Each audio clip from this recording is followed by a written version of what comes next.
make sure you don't let anyone bring you down when it comes to working out, whatever your issues are. Don't feel like you aren't able to get on the bike or do this or do that, because you'll surprise yourself. Trust me. Because at first I thought there's no way I'm going to be able to get on this bike. And it was really hard at first. I'm not going to lie. I mean, I'm always on the bottom of the leaderboard. I'm not going to lie to you about that.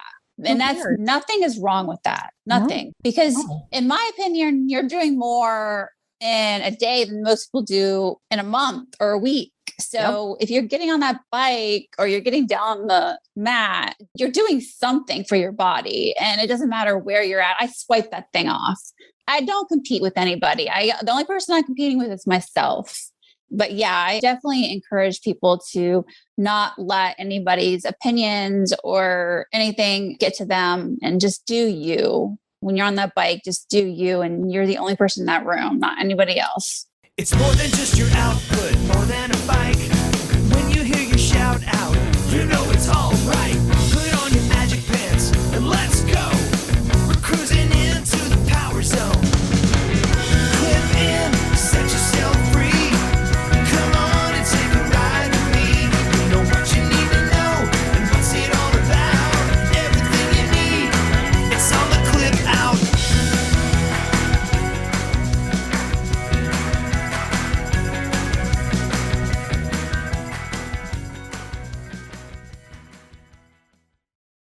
Welcome to the Clip Out Podcast, episode 233. This is Crystal O'Keefe. And this is Tom O'Keefe. Normally we have a little anecdote or something here, but there's so much this week. I know. We just need to jump in. We should just jump in. Yeah. So here's something else. Oh, wait. We can't jump in quite to that degree. No.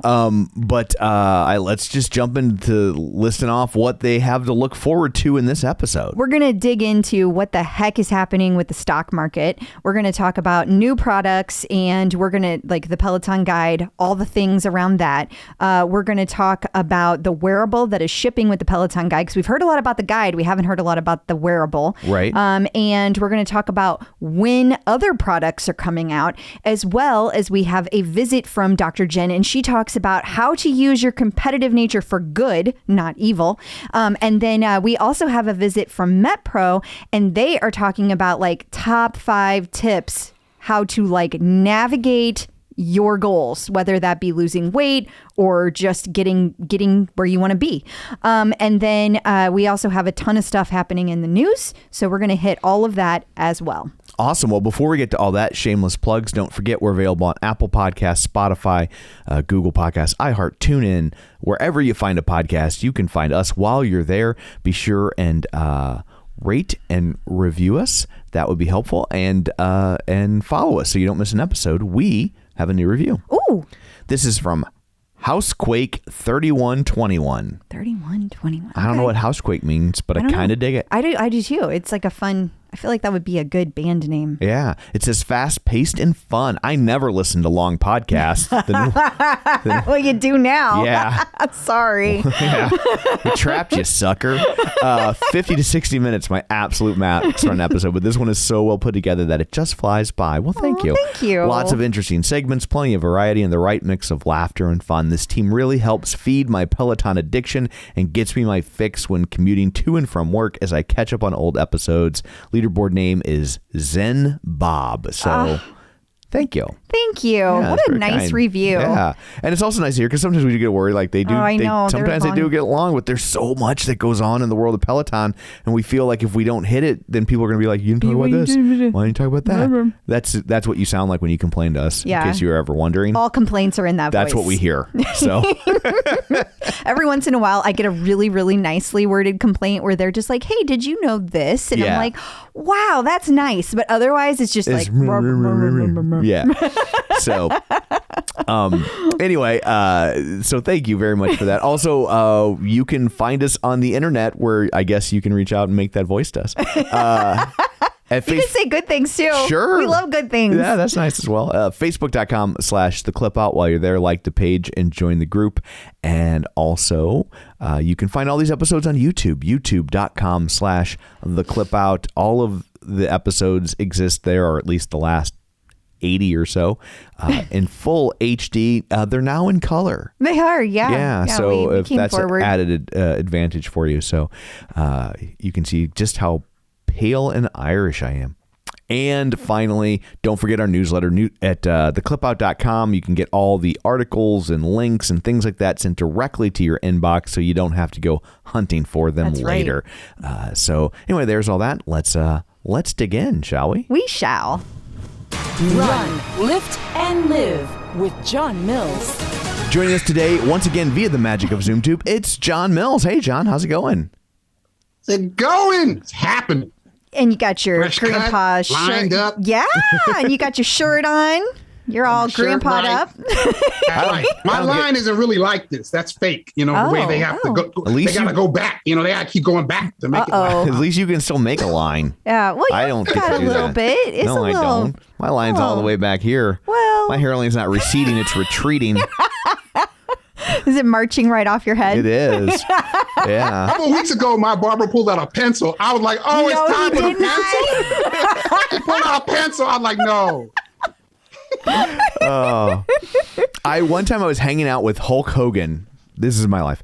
And wait, is this a true story? Because that sounds like a joke. This is a true story. So I was hanging out with Hulk Hogan and his handler or whatever. And he's got, and this has been about 10 years. He's like, I see you're losing your hair. And I was like, that's a weird way to start a conversation, right? You dick. Right. And he's like, you know what I do? And he's like, because you keep it short, I keep mine short. He's like, I actually got tattoos of dots in between the hairs. No, he did not. And I was like, wow. But what happens when all the other hair falls out? Now you just have freaking Now you dots just got on your tattoos head. of dots on your head. You could make the sky in there, the stars. Yeah, I was like, that seems like a short-term solution. And he's like, well, it's that. I'm not going that route. He's like, oh, it's those henna tattoos. And I was like, so you got to go get your head tattooed every 6 weeks? I'm like, I don't. And you guys say women are high maintenance, and this guy is tattooing his head. Okay, first hair off, on his head. He's the only person I've ever known that's done it, or at least it's admitted to it. I was just like, admitted, yeah. This sounds like an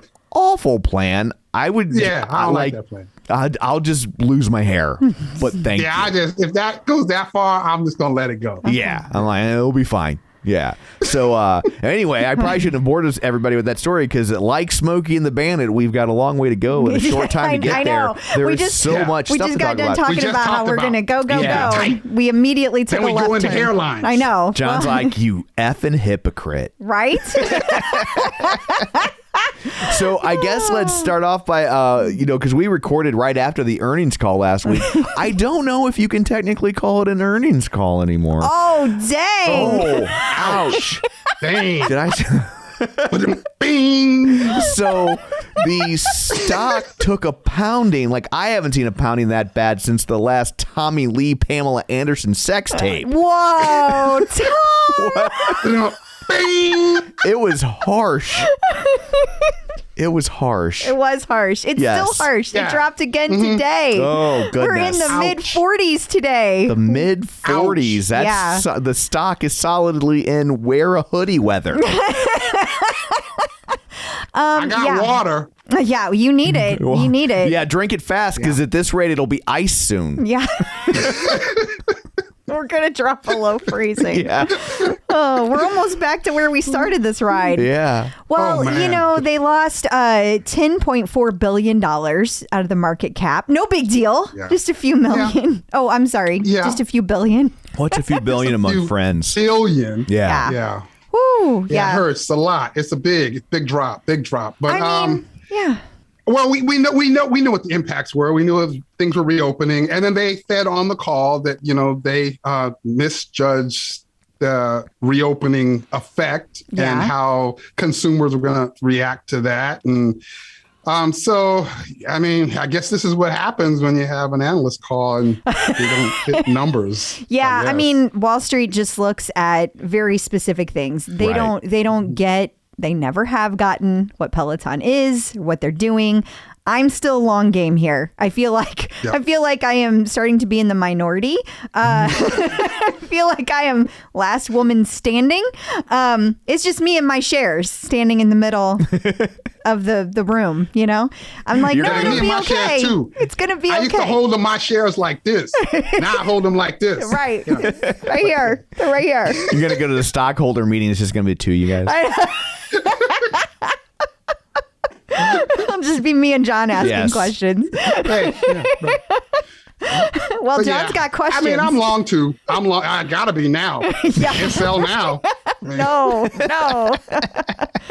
You know, I'm not going to deny it. We bought. We went ahead and bought. I think We did buy more. I believe that it's gonna correct. I'm not saying it's gonna go back up to 170 at the high, but I definitely think we're gonna go back up. Yeah. It's gonna be okay. It's just a shit week. It's a shit quarter. It's gonna get better. Yeah. I believe it. But there's lots of people theorizing about what's going on. CNN had an article about how Peloton created a cult around fitness and now it desperately needs a new play. And I think that's fair. I think it's fair too, and we'll get into it. I don't think the guide is it. Nope. Yeah, I think that I do think they need a new play. I'm not sure if that's the right word. I think they do need to be who they say they are. And innovation is what you keep saying. Yeah, that's what you keep saying. Innovation. They started and they came out with a product was innovative in the space in fitness and I think they need to find that again. Do something else that's new and innovative in the space. And so here's a question, and this might sound shitty, but I'm bracing that for anyone who works at Peloton that might be listening. But like, was the product really innovative, or was it the content that's innovative?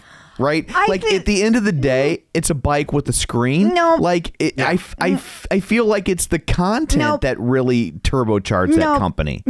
I disagree. It's at home.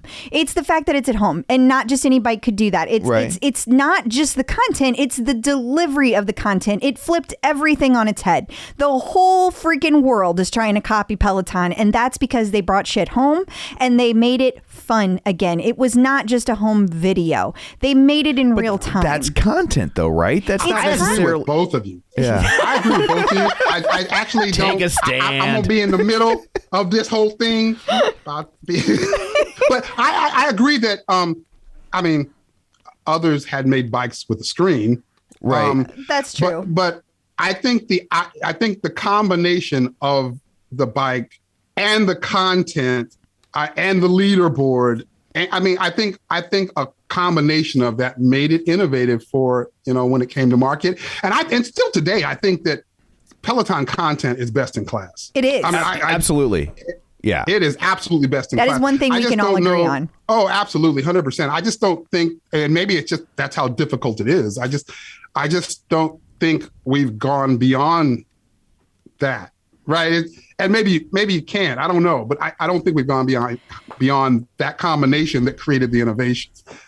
And so I would have liked to see them do more of what they do best and stay on the cardio world and keep coming out with cool stuff. I'd like them to stay away from strength. It's not their strength. I mean, I'm not trying to be funny. And we'll get into the guide, but they keep saying they're going to win it. And I am behind them 100% when they talk about cardio. I am not 100% behind them when they talk strength. And I feel like they need to recognize that. Well, Motley Fool. Go ahead. I'm sorry. I was just going to say, I think to Tom's point, their content and their instructors and their delivery is so incredible that I think they could, by numbers, end up being the leader from a strength perspective. I just don't know that it'll be because of the product they put out. Yeah. I see what you guys are saying. I guess I'm saying best in class. Like when I think of Peloton, it doesn't matter what their numbers are. To me, they're best in class because it's the most amazing content and it's the best product that I want to use. But we've talked about this before. It kind of depends on how you want to define winning, right? If it's just by the numbers, I mean, I don't know. Apple Fitness might be the winner there, across all of this. But they kind of cheat to get there because it gets bundled in with a bunch of stuff. So there's a lot of people that have it that probably don't even touch it. Sure. Absolutely. In the same way your cable company tells you technically got a landline and you never even plugged it in. That's why I'm saying it depends on how you define it. Because I think Peloton wins it in my mind because of how awesome their product is, but not with strength. Yeah, I mean, at least thus far, that's for sure. I know Motley Fool wrote about how their biggest problem isn't the return to normal. Yeah, so they said that what was the biggest problem? That it's the company's spending habits. Yeah, I don't know if I agree with that either, because they're in theory they're doing all this behind the scenes, like innovation. There should be all this R&D that's happening in the background, and I want them to spend on that. So I'm not sure I agree with that. Also, they're constantly spending money on infrastructure, and if they hadn't been spending money this year, then you know how long people would have had to wait to get their bikes and their stuff, and then that would have killed the stock. Exactly, right? Exactly. And I feel like a lot of companies at this level or at this age or point in their growth, there we go, like spend a lot of money. Like Netflix went through this period, right, where they're like, we're going to spend a crap load of money creating new content, and we're just because people aren't going to license it to us in the same way, because all these studios are realizing the value of it. And so I think that they're kind of in that part of the plan of, like, they're spending a lot of money because they're thinking of the future. They're not just throwing big giant, they're not just hiring Red Hot Chili Peppers to play their Christmas party like we work. Yeah. Yeah, I'm going to take it back to, for me, it's back to the whole idea of innovation. Like, I feel like, they spent a lot of money on logistics and they're spending a lot of money on stuff. I hear they're doing a lot of R&D, but I've been in technology for 30 plus years. And, as we got into, the late 90s and the 2000s, innovation moved quicker. And so we had to move quicker. We were moving. And I just don't see that speed here. I'm not sure what that is. I'm sure it's something I just don't know anything about. I don't get it. But I don't see the speed there as it relates to innovation. And so they may be spending a whole bunch of money, but players are just coming. Yeah. Right. And you can't. So that loses me a little. I think we're kind of saying the same thing, John, because I feel like the biggest problem in my mind is they're trying to be everything to everybody. They're trying to be the lowest cost innovator, the lowest entry point for all across all fitness. They're trying to be the best in strength. They're trying to do yoga, Pilates, bar, dance, cardio. They're trying to come out with a newer bike that's fun and cool. Now they're trying to come out with strength things that it's like, y'all need to just stop and go back to the basics. Pull it back in. Like you're in too many different directions. There's not enough leadership to go across all of it cohesively. It feels like you have a million different people going a million different directions and there's no cohesion. That's what I think. Yeah, I feel similarly. Another part of this is, and I was one of the ones, I remember complaining about the fact that it didn't seem like they're offering, they were democratizing it. Yeah. I felt like there was like a certain demographic of people based on income that it was just hard to get in. I know you could finance it, but where I come from, even the financing back then would have been something nobody in the community I came from would have been. Nobody in my family was looking at Peloton. I used to complain about the democratization is on the other side. Mm-hmm. But now, as they've started to do that, now my mind's looking at it and I'm going, remember when Peloton was just in the mall with Teslas and dealerships and Apple stores, and it had like this affluent appeal, and it was aspirational. Like this aspirational kind of, aura. Now the bike is the one of the lower cost bikes in the space, and now they drop a strength product that is the lowest cost of those types of devices for strength. Like, they're not the same Peloton anymore. Maybe that's a good thing, but it's different. Like, I don't know if is that good. I'm not sure. It's hard to say. It's similar in evolution to the iPhone, right? Like, the iPhone was the really expensive aspirational phone, and you can still, if you want the $1,400 iPhone, it's out there and they'll sell it to you, but you can also get one that comes free or real close to it with your plan, and or go back 2 generations and that's the one they're doling out. But I don't know. It kind of reminds me of that. Yeah. So it has just the current kind of financial position it seems they're in, the things that are going on. The fact that they just kind of lowered the price of the bike And then we find out that changed the ratio of bike to bike plus sales, which then impacted them negatively. Like they made this move and it turns out it wasn't a good move. If we would have just left it the way it was, we would have still been at, but we don't know that. We don't know that. It's so hard to say. I know that's a lot of people's takeaway, but yeah. Sorry. Yeah. I just feel like that's a little bit easy to say and not so easy to know because true. we could have seen a situation where it stayed the same and then people just didn't buy those bikes at all. Like the maybe percentages held even, but there's this group of people that just went off and bought an iFit bike for $1,200 or something.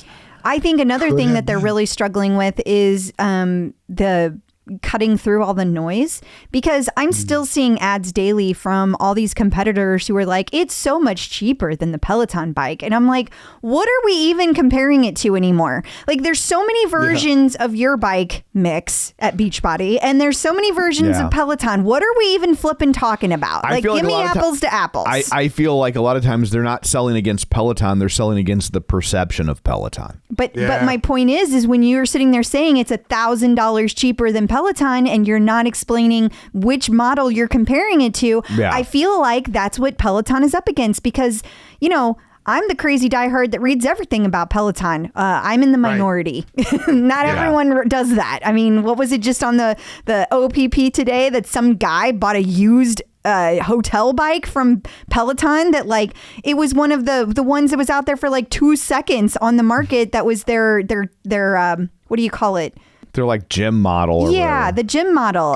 You know what I'm talking about? That gray one that was out for 2 seconds. I remember that one. Yeah, he bought it and now he's trying to retrofit it. And it's like, what are you even doing? How did you even buy that? And on what circumstances occurred that you did zero research on this and you don't know that? And then I have to remind myself, not everybody reads everything about Peloton like I do. So I just feel like they need to educate. And there's not enough time to educate because there's always another new product coming up. And so, there's also people don't want to spend that much time learning about this stuff. Most people just want to buy their bike and ride it and be done with it. That's fair. That's fair. Yeah. So I guess moving on to the next big story. There's so many big stories. I never would have thought we'd finally get the pause button and it wouldn't even be the top two stories. Right? Pause button comes through. I know. And I don't even care. I don't even care. Really care.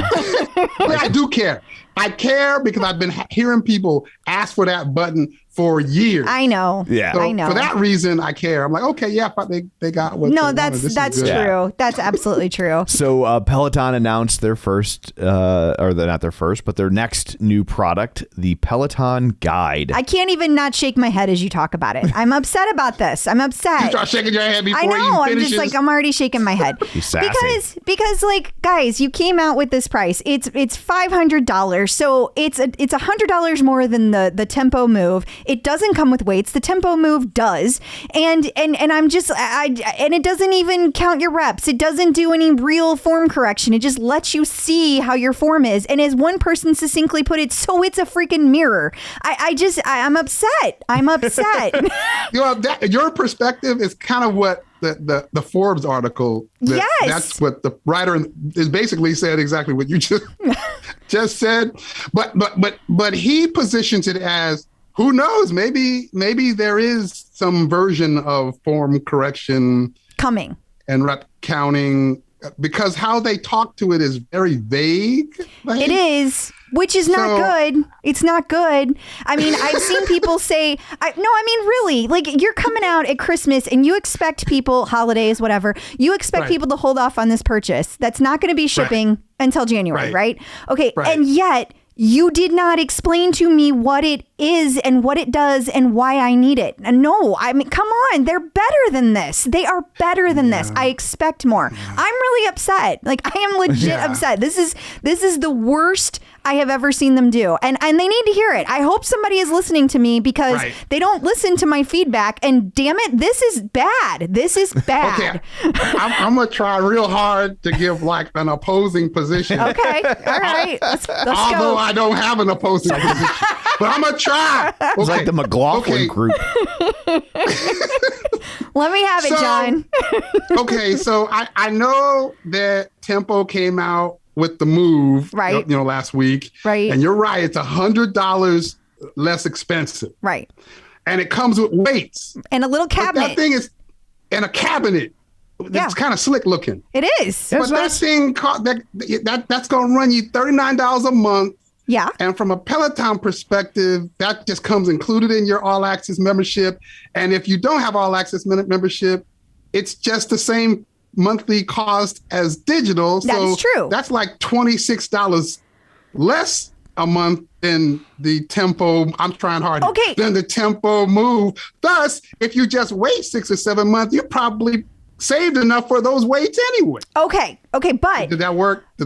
Well, you have some good points, but here's the thing. What I mean about them not doing a great job with this, and they can do better. Why is it that the very first article that I saw said it cost more? It said $12.95 additional. It did not say it was included in All Access. Now, I know that they've cleared that up, and it has been. Right. But even in their press release, in the bottom left-hand corner, it said $12.95 additional. It said additional. Right. Guys, you are better than this. If you're gonna push this shit out, then be clear. You cannot expect people to read your minds. And so and there's so many choices, to your point earlier. So I just feel it could have been better. I want to root for them. And I'm not saying this won't sell. To your point, John, it's going to sell. There's so many people that are going to get it just because it's included. But is that a good reason? Is that a good reason? Are we just Apple now? We already got it. I might as well just buy this. Is that a good reason? Right. And so that's where I was trying hard to do the opposing. but I align with everything you said. For me, this is about... For me, I'm looking for Peloton to be I'm looking for them to be who they said they are. Yeah. Mm-hmm. Yeah. You keep telling me you're innovative. Right. Every time I hear them talk, they tell me they innovate. They say that. I hear it. Now I'm looking to see it. I don't see that in this product yet. I mean, I know that Nordic Track, some 5 years ago came out with the Fusion CST, and it had electromagnetic weight system. I guess you can call that innovative. And then Tonal came out with their product, and theirs it was individual weight based, and it had lifting modes, and it had true machine learning, and it was a whole nother level. Now that was innovation. Yeah. And Mirror comes out with their product, and it didn't do a lot, but it was reflective. And you can see yourself and check your form. That's true. There's an innovation in that. Okay, I'll give them that. And then Nordic Track came out with that big old refrigerator vault thing. I guess I could say the storage of the weights has something in it that's innovative. I don't know. Okay. I'm pushing it to say that. But I guess there's something in there. That's innovative. Okay. I'm not feeling nothing in this. I'm trying to feel like something that I didn't see or didn't know or didn't, something. I'm just not seeing that in this as well. And how it was delivered and the timing of when seems like it was based on current environment, the timing of the announcement. It'd have been nice if it came out before the holidays. And the whole thing, I agree. I was just trying to be that. I know. And those are valid points. They are valid what points. you make about you're going to get a lot more for your money if this thing interests you. You might as well just go ahead and get the Peloton membership.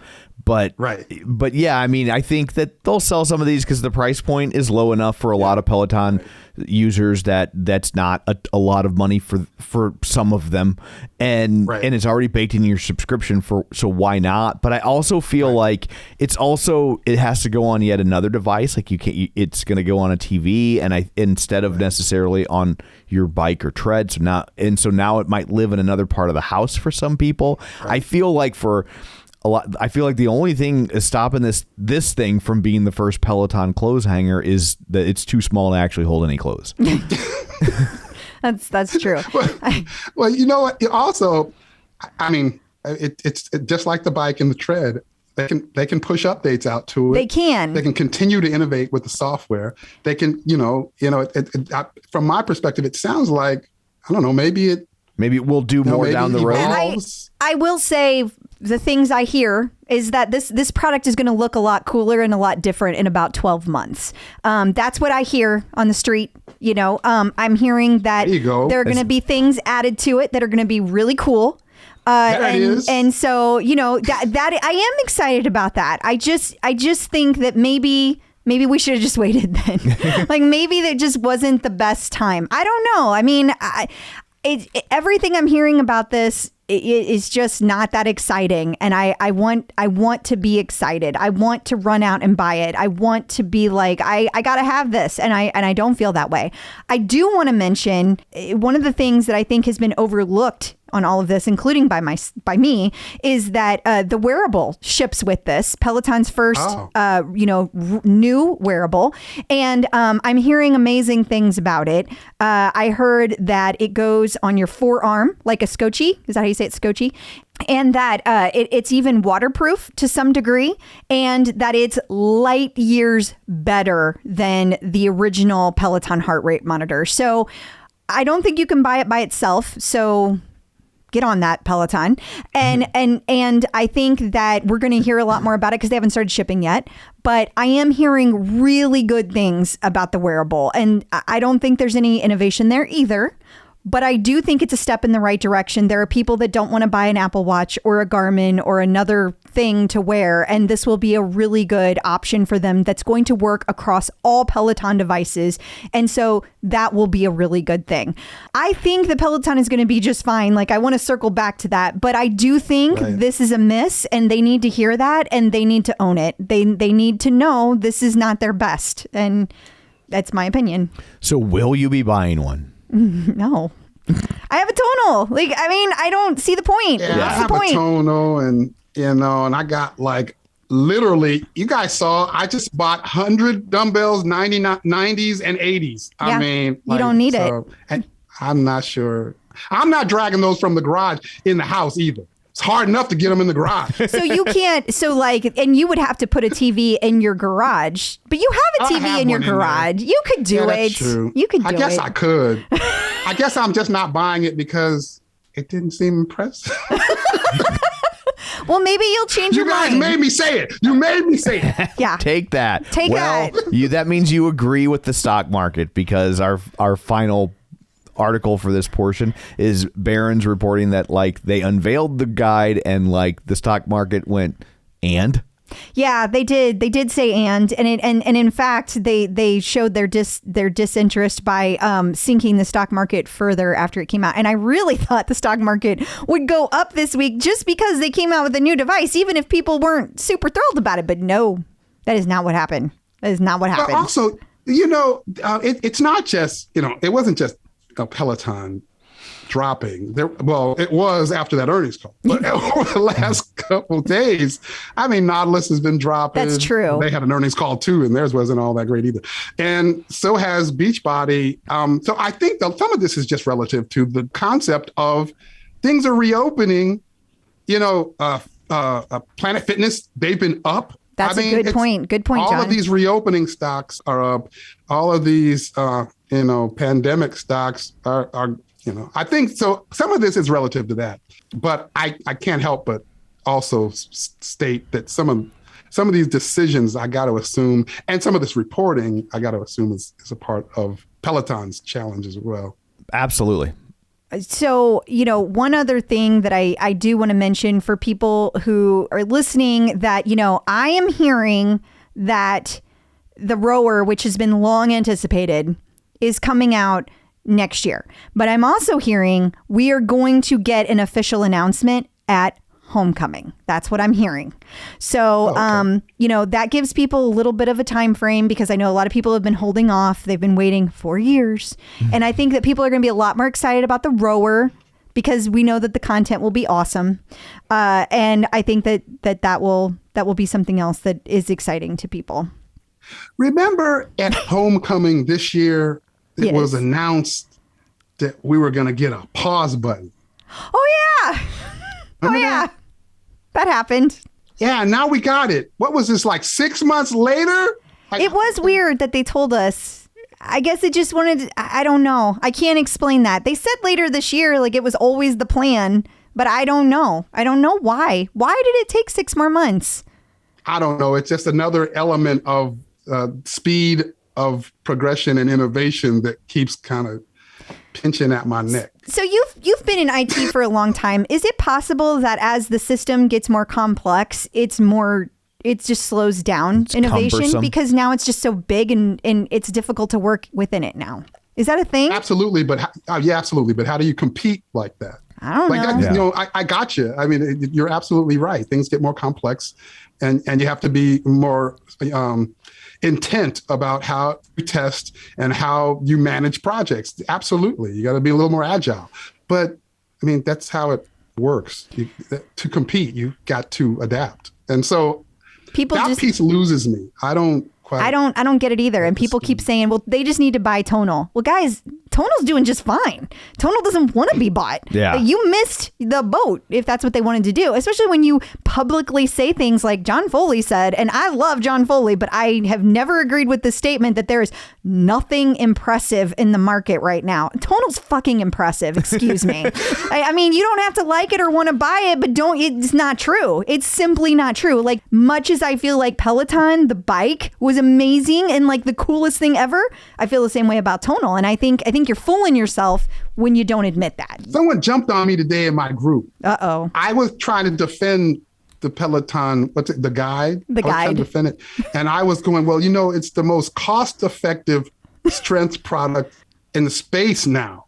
And they're like, cost-effective? Like, doesn't that include like its effectiveness and its features? And they were like, well, if it doesn't have the same features as like the Tonal and the other thing, is it truly cost effective? And then I had to just switch it up. And I was like, well, I can't speak to that. I don't know the effectiveness of the features in these other products. Maybe I can just say it's the cheapest. I don't know. You're right. Maybe you're right. John was like, I'm going to leave now. I'm just going to walk out of that. I don't know why.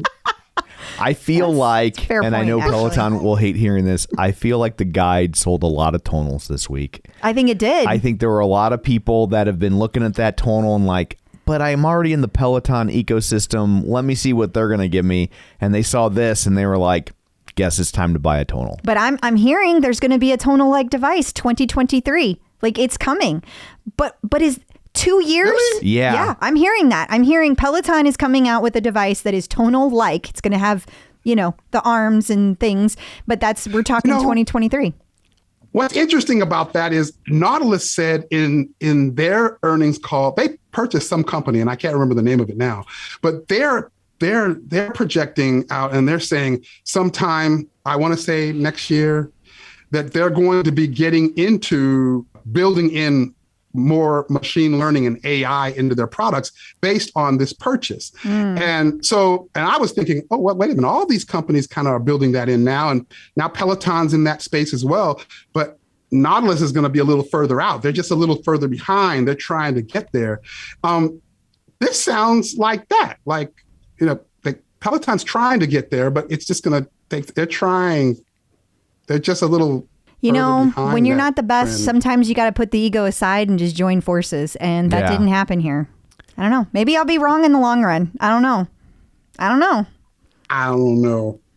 I'll be lifting my dumbbells, though. I know. You love your iron. I love my Tonal. I'm going to do my Tonal, and I'm going to run on my treadmill, and I'm going to ride my bike. And I'm going to be happy with that 3. Run on my treadmill. I did a run this morning. It was a run walk. This morning. I had to qualify that. I wasn't running the whole time. That's okay. It's a run walk. We don't judge you. Did you run? Then you're a runner. Don't talk yourself. Run. Then you ran. There you go. And then I walked. That's cool down. Okay. That's taking a break. It's okay. It's okay. We'll allow it. Intervals, man. Yes. Intervals. Okay. Yeah. It's intervals. It was with Kirsten Ferguson. Kirsten Ferguson. Yeah.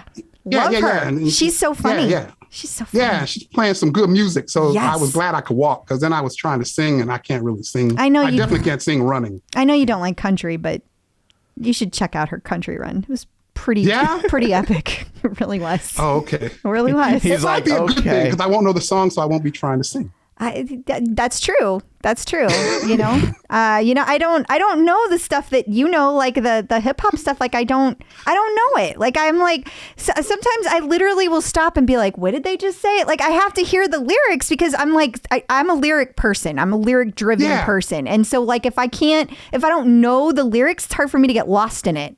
Does that make sense? That's the problem with hip hop. I absolutely get it. That's the problem with hip hop and running and being out of breath. It's too many words. Yes. And I know them. And I'm just out of breath. And you're saying all of them. Out. Yeah. Yes. Especially if you got somebody like Tech Nine. See? Like that guy. The problem. It's like the guy who used to do the Micro Machine commercials. Does he say it that fast? Mm-hmm. Yeah. Wow. He's crazy Really fast. fast. Yeah. Wow. Crazy fast. Yeah. So, it's well, thank you, John, for joining us. Until next week, where can people find you? They can find me on Facebook in my page or group, Run, Lift, and Live. They can find me on Instagram, Run, Lift, and Live. They can find me on the Tickety Talk, Run, Lift, and Live, or they can find me at runliftandlive.com. And whatever you do, don't find us and yell at us this week, right, John? Whether you agree or not, we don't want to hear it. Well, they already yelled at me because remember, at one point I was like, hold out for the Peloton strength. And like, they're jumping all over me now. A bunch of people said the same thing you said, Tom. They're like, well, we're going to get the tonal now, John. Well, give them our promo code. Yeah, make sure you set the clip out. Yeah, so I'm already getting yelled at. So anyway. Well, try to have a good week. Yes. Talk to you later. Bye. Bye. Getting the psychological edge with Dr. Jenn. So joining us once again is Dr. Jenn Mann, licensed marriage, family, and child therapist and sports psychology consultant. You may know her from VH1's Couples Therapy with Dr. Jenn or VH1's Family Therapy with Dr. Jenn.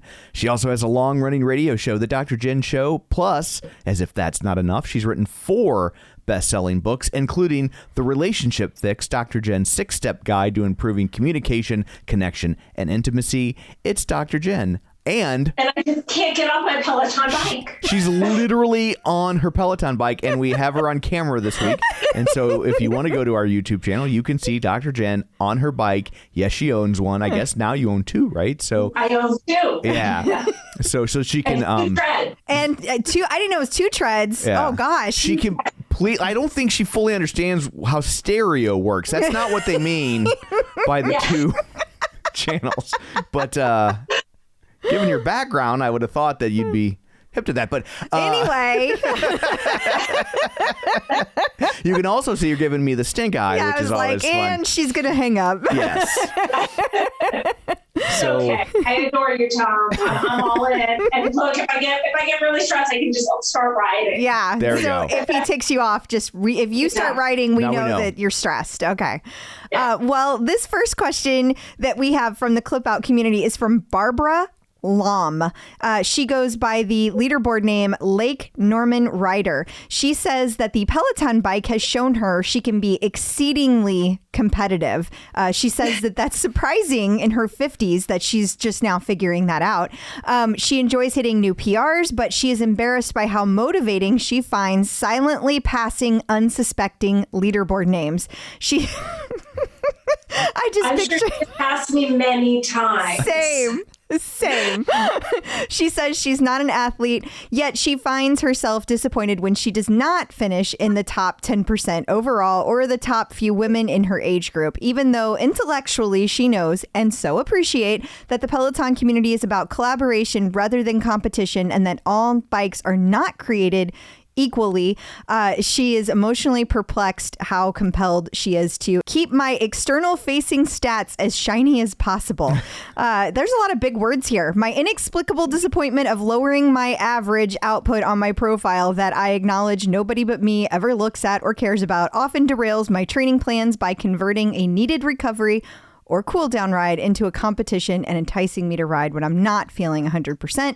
How can I use my newly found competitive drive for good to increase my fitness in healthy ways and ignore that drive when it's not serving me well? Whoa, that's a lot to unpack. It is. And I have many thoughts. And look, the first is what really landed for me was the way she said the external facing stats.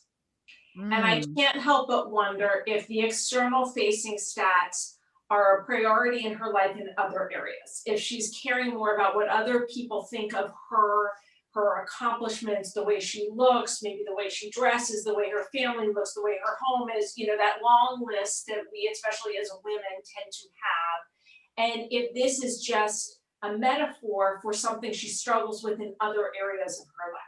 So that would be the first thing. I would really implore her to do a little soul searching and to look at where else is this a theme in my life that I can work on. Then the second is, look, it sounds like there's a part of her that is really kind of tickled that she's like discovered this kind of beast that is competitive within her and she's enjoying that. And so I don't want to take that away, but there's a line that it sounds like she's crossing where her recovery ride is turning into a competitive element that's actually detrimental to her physically and her recovery and also her enjoyment.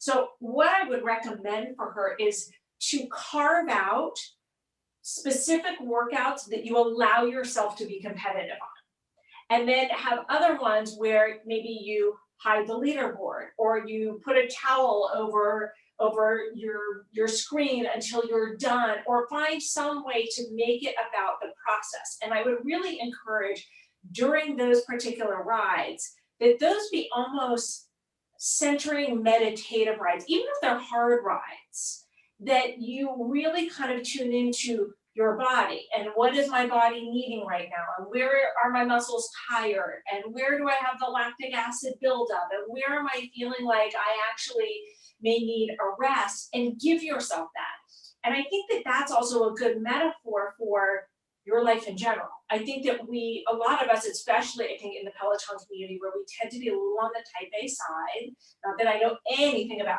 this, but that we tend to have a hard time letting ourselves rest. We tend to it's very easy to go down the Peloton rabbit hole in a positive way or a negative way. I'm like, oh, that I took that class. Oh, this one looks good too. Oh, I'm going to do this. Oh, now I'm going to do this. Now I'm going to do this. Oh, wait, I did 10 classes yesterday. Today I only did 2. Like, we really have to be very careful that we don't cross that line into turning it into something unhealthy. So I say really the key is carve out competitive rides, competitive workouts, but carve out ones that aren't. And if you find yourself struggling with the ones that aren't, start to ask yourself, what's going on with me internally that I'm struggling to not be competitive? Am I having trouble sitting in my own skin? Am I having trouble sitting in my own thoughts? Because when we are so focused on the numbers and the other people and our stats and all that stuff, we're not necessarily in our bodies and in our minds, and it can be a bit of an escape. So I would really recommend that she pay attention to that and ask herself, what's going on that maybe I'm trying to escape? What's going on that maybe I am kind of trying to distract myself with all this other stuff? Can I add a personal training aspect to that as well? Well, I was just thinking that another thing that I feel like, in addition to all of the mental stuff you just talked about, that you got to give yourself time to have those slower rides, because that will allow you to PR more. You'll be able to do more if you take a little bit of a step back from a physical side. I just thought I would add that as well. And it's absolutely true. And it's something that I've talked about with quite a few of the Peloton instructors I'm friends with. It's something that I've had to really experiment in my own workouts, and kind of when my rest day turned into an active rest day, kind of like, what's the line? What do I say? Like, hey, okay, you know what? There's no running on an active rest day. There's no cycling on an active rest day. Yoga, okay. Stretching, okay. A walk, okay. But that's it. So it's really important. I agree with you 100%, Crystal, that knowing what your body needs in order to let it rest, let it recover, but also give yourself the best chance to score those PRs and not exhaust yourself too much is really important. Awesome. I think it's interesting the way competitive people can react differently, just because I consider myself very competitive, which is why I don't do it. Yeah, right? you're the opposite. If I'm if I can't be competitive, I'm out. I'm not even going to try, and I'll go find something I can be competitive at. Tom, you should ride with me. I'm always at the bottom of the leaderboard. I mean, But there'll be other people on the ride. So. Right, you just ignore them. You just turn off the leaderboard. I'm not good at that. I mean, I'm in really good shape. I'm a former elite level athlete, but it's You're like not selling it. Like, that's not enticing. You're not selling it to me. Like, that's not enticing. Like, I'm an elite level athlete. Come do it with me. No. Well, one of the things that I actually like when people pass me is I get a kick out of people's leaderboard names. I love seeing people's leaderboard names. And if I'm feeling like I'm on a ride and I'm dragging and I'm like, you know what, like I need something, I start to read people's leaderboard names. I love that. I think that's a great way to, make lemonade out of it and find something to enjoy. So I think that's a great also Peloton specific tip that not other people piece of advice other professionals could probably give. So one of the reasons I like running on the treadmill so much is because so frequently I'm not doing a live ride or a run. It's usually on demand. And as soon as I hop on a run, there's few enough people that are on the run that I can go through and high five everybody once just to be like, I'm here. Hello. And then I go away. Exactly. Awesome. Well, thank you so much for the advice. Until next week, where can people find you? You can find me on social media at Dr. Jenn Man, 2 N's on Jen, 2 N's on Man. I post all of my Peloton workouts on my Insta stories. And you can also check out In Style Magazine, Hump Day with Dr. Jenn. I have a weekly column all about sex and relationships. Awesome. Thank you. Peloton in the news. We touched on this earlier in the episode, but you finally have a pause button. Aren't you excited? I mean, I never cared one way or another. Like, I know the people need it, so I'm not judging. It makes I've never understood the controversy. If you're against the pause button, just don't use it. Don't press it. Yeah. Right? Like I haven't used it. I probably won't use it. But the good news is that you're taken off the leaderboard, because that was the big like hubbub around it. So if you do use it, you are immediately taken off the leaderboard, but you can still get a PR, which I also think you shouldn't be able to get a PR because it goes on your record. So like, I don't think. Yeah, if you took a big 20-minute break to get your win back. That's kind of bullshit. That's not really. But at the end of the day, you know what? That's between you and your integrity regarding what you think of your PRs, right? Like, so there's already people that don't mind jacking their bikes and lying about it. So who cares? Who cares? Like, I've given up on trying to be competitive on this thing because I mean, it doesn't matter. I just want to be better than I was yesterday, and I only need my stats for that. So I don't care. Yeah, I just don't care. So I'm glad that they listened to people, though. I'm glad that it finally happened and that maybe we can stop arguing about it. I can't wait to find out what the new argument will be about. The only thing we know for sure is it will be about something. Yes, we do. So in light of the stock and all the craziness that has been going on there, Peloton has put in a hiring freeze. They did. We talked last week about how they changed the commission for those people in retail stores. And I had somebody reach out and ask me if it's true. Yes, it's true. That happened. But they also did a hiring freeze across all departments. So they are now not hiring anybody. And I think that it's smart that they are pulling those levers they discussed. Yeah. And I'm glad that it's across the board and not just in showrooms. Absolutely. It shouldn't just fall on the back of, I mean, it's a shame that they have to go down this road, but like it shouldn't just fall on the back of the people in the showrooms. Agreed. And just a reminder, if you're going to be buying anything, please go to the showroom, call them, email them, chat with them. They will help you. You do not need to go online just to buy your stuff. Like, please go to your showroom, support them.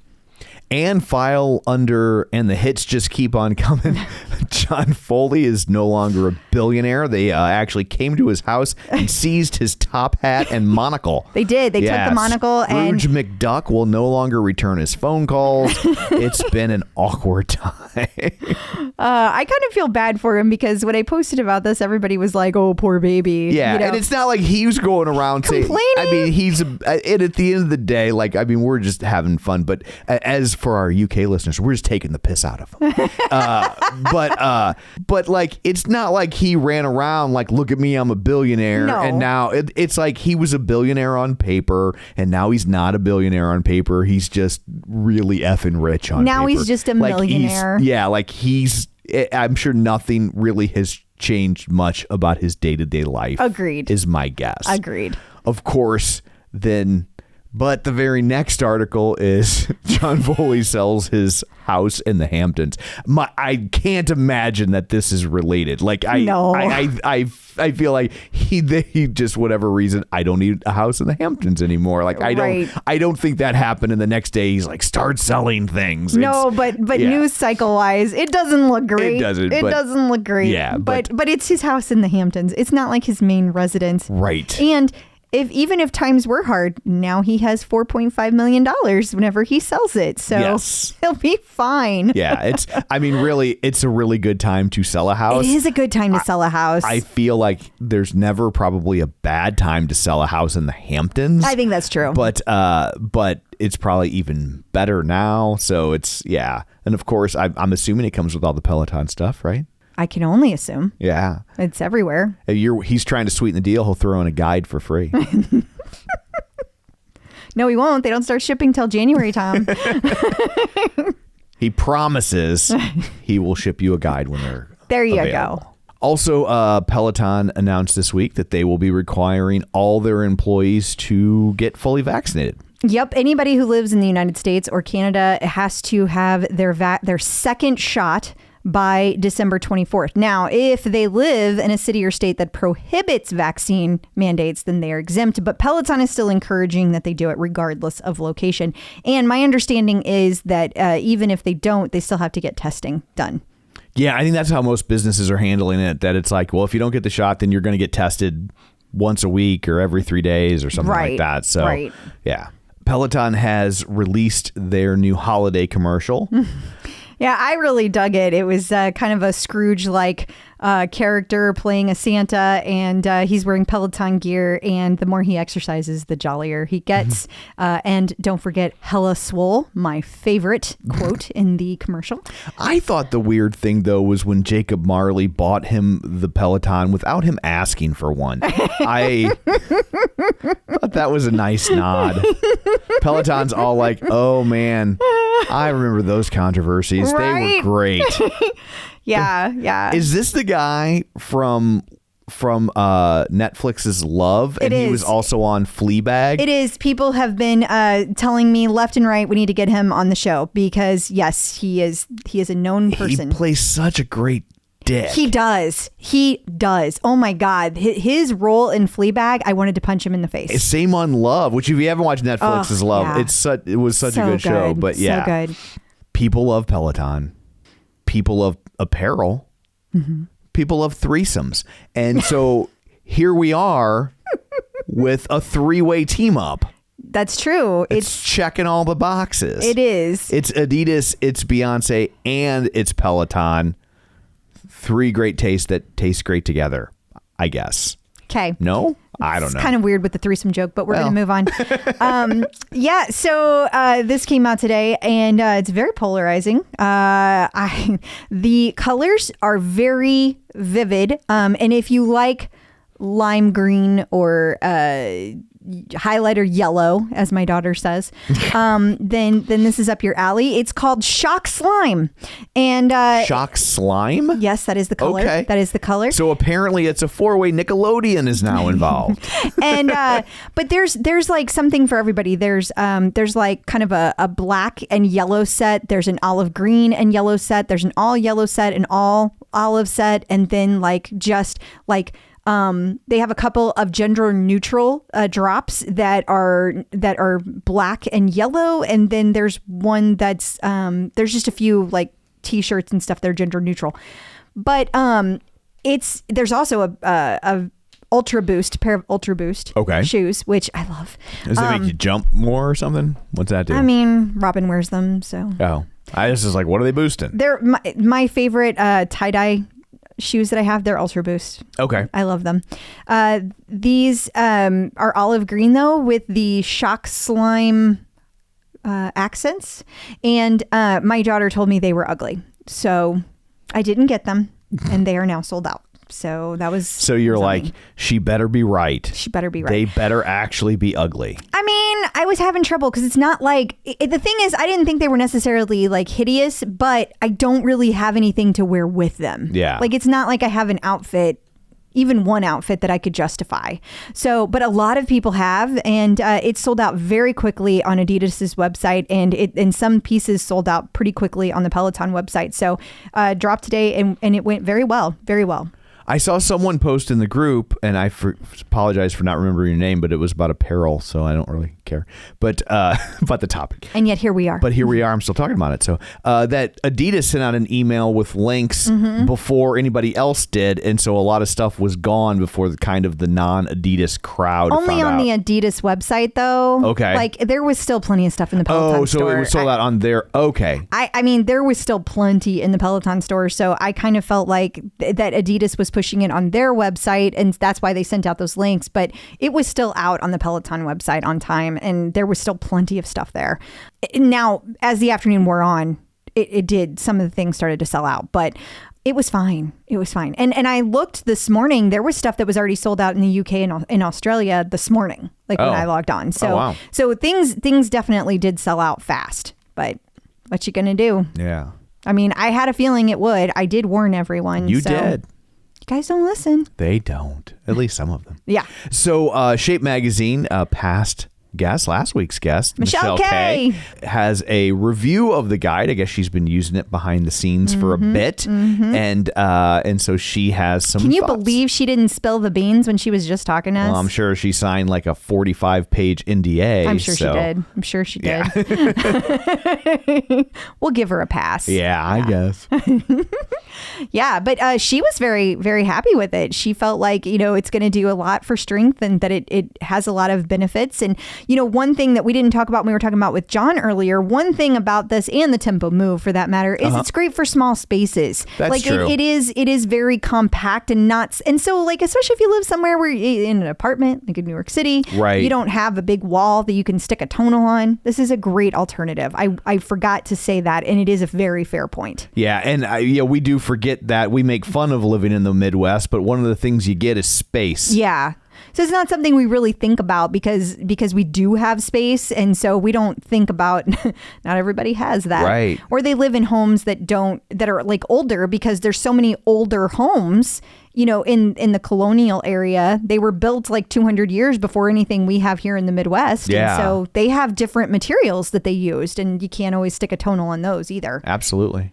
Windows Central has an article about how Peloton worked with Microsoft to add closed captioning for deaf users. Yeah, I had mentioned a few weeks ago that now there's live subtitles, and I kind of made fun of them because some of them are funny. Sure. But on the whole, they work really well. And I thought this was cool because it's kind of like the unsung heroes in the background that you don't always, know what's going on. Right. And this is pretty cool that if it weren't for Microsoft Azure, which is a platform, then none of this would have happened. So it's really cool. There was a collaboration, and they were able to do that to make it more accessible for deaf individuals or people that need closed captioning for any reason.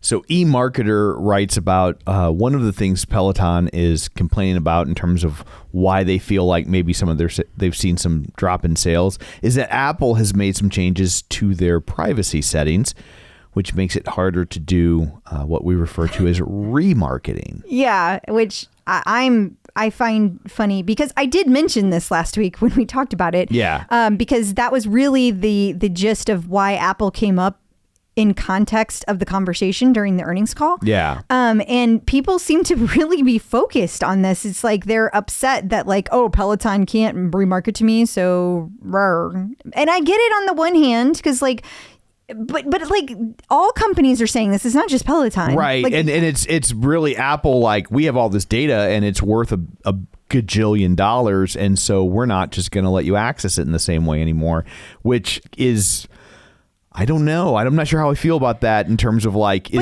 But they don't, just so you know, because you don't have an Apple. So I just want to be clear, make sure you understand that like part of the change is that now each individual app I can say whether or not I want to be remarketed to. Yeah. So it's not just Apple saying we're not going to share it anymore. It's each individual consumer now making the choice whether or not they want to be remarketed to. Can you say no to Apple? I don't know. Like that, to me, that would be a big difference. If you can say no to Apple too.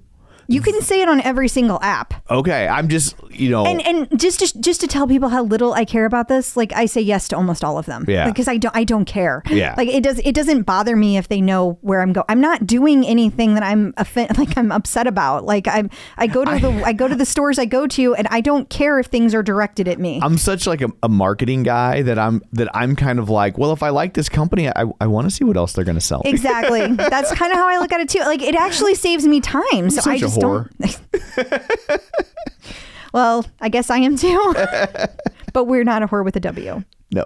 Gizmodo has an article about the Peloton Tread is back, and it's very good. They're digging the Peloton Tread. Yeah, and this was the Australian Gizmodo. Oh, there it is. .au. Yeah, I just wanted to point that out because there's been a lot of reviews about the new Peloton Tread, and they've been very, very positive. It kind of got lost in the shuffle with the earnings call last week, Sure. but the NPS was very high, and it's because the reviews are so good about it. I'm hearing lots of good things about the Tread, so hopefully we'll get back to kind of normal on that, and people will have their treads and they will be happy. And while we're talking about reviews, Shape Magazine, once again, Michelle K. I don't know when she sleeps. I don't either.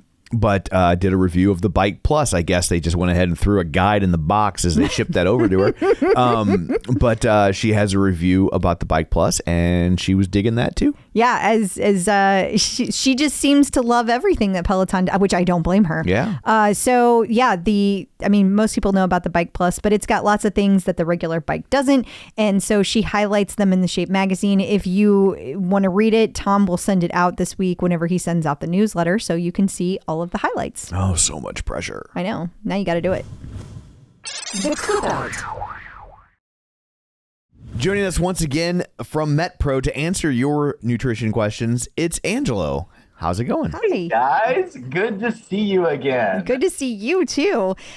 So we put out the salt shaker. The salt. It's like sometimes we do a salt shaker. Sometimes we do like a fork and a knife. Bat signal, for you. So we have today we have a question from Vanessa Favel Sites, and she wants to know. This seems hard to me. Maybe the 5 best tips for adjusting metabolism and trimming fat that are easy to fit in a busy schedule. She says that counting calories and macros would be hard because she has a full-time job and 4 kids, etc. And it's boring. And she doesn't have much weight to lose, maybe 5 pounds. She's only trying to lose 5 pounds here and to tone, but eating enough so as not to eat too few calories and easy adjustments that she will actually implement. Whew, that's a tall order. There it is. Vanessa, you said? Yes. Okay, well, five. What I'm just going to start talking. You guys tell me when I get to 5. Okay, fair enough.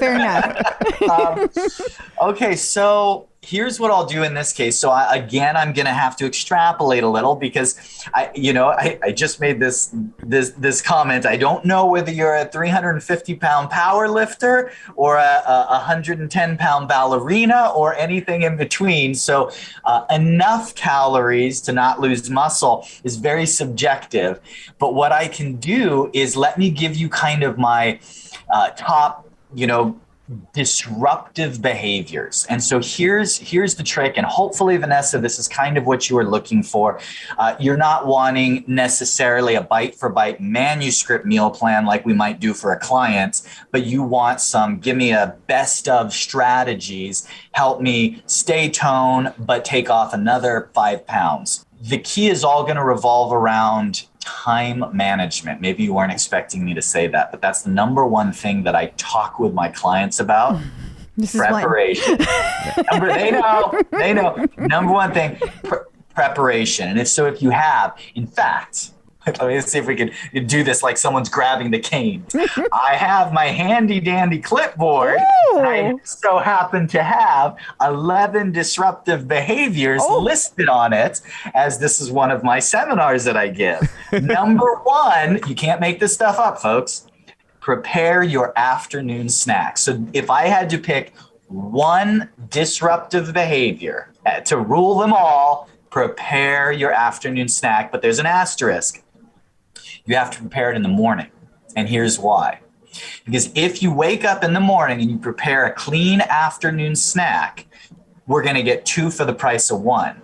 Because if you're already grabbing some fruit and nuts or string cheese and some protein or a veggie patty and whatever it is that's your jam, but that's healthy and clean, and you're putting it in a little brown paper bag or your to-go container, you're going to also have breakfast because all the food's there. So you're not going to miss breakfast.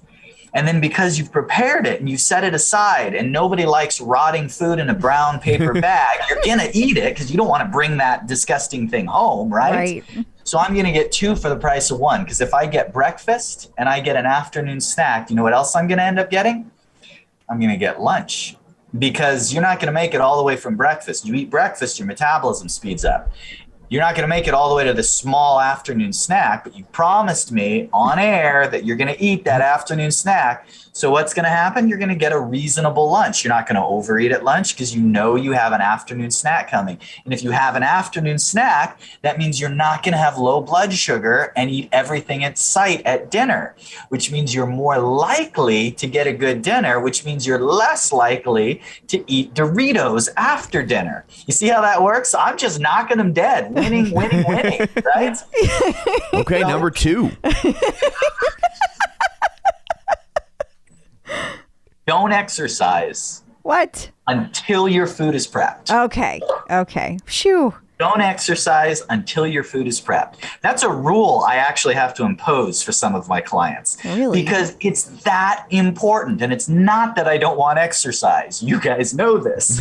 We know. Yes. The food is so critical. The food is so critical. And so many people will just recount their routine.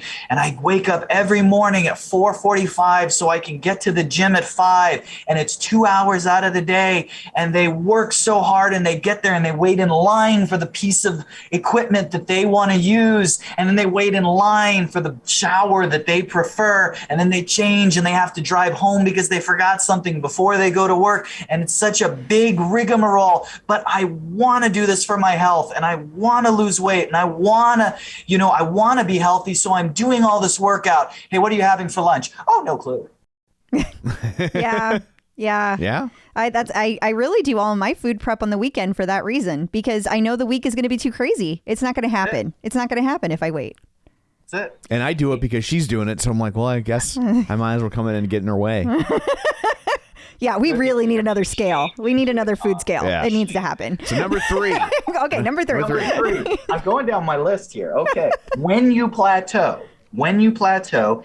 try this. And I know that intermittent fasting is all the rage right now. And yes, there is science to that. But try this. Eat more frequently. And instead of eating more, eat more frequently. Spread the meals out. So if you're already like, well, I'm making good choices, I have my snacks, I have my clean foods, but I've hit a plateau, darn it, try eating the same calories, same carbs, same routine. Just spread it out. Add an extra 1 or 2 snacks. See if just that, in step with a little uptick in your exercise, doesn't just rock something loose. Now, it's not going to if you're at a hard plateau. I've lost 45 pounds and now I've been here for 2 months. By itself, it's not. But if you're just one of those teeterers where it's like, man, you've lost a couple, you're back up a pound, and you're just fighting with that spot, sometimes that little change can be just enough to push you through a plateau. Same principle for exercise. I think this should count as 4. Yes, we will count this as 4. Yes. Same principle for exercise. Shorten the duration of exercise, but exercise more frequently. Guys all the time asking me, well, what can I do? I'm going to work out even harder and do this boot camp or do this just grinding session where I'm going to lift so much weight I get squashed at the gym. And I'm like, how many days this week are you going to work out? I got there twice. Easy. See if we can get 4 or 5 days, but just simple. Just shorten the length, get it intense, get in and out, simple. Because frequency beats intensity. Until you reach a certain point where you're getting paid to lift the weights that you're lifting, Frequency as a habit and lifestyle is going to beat intensity. And here's why, because if you have the frequency, the intensity will come.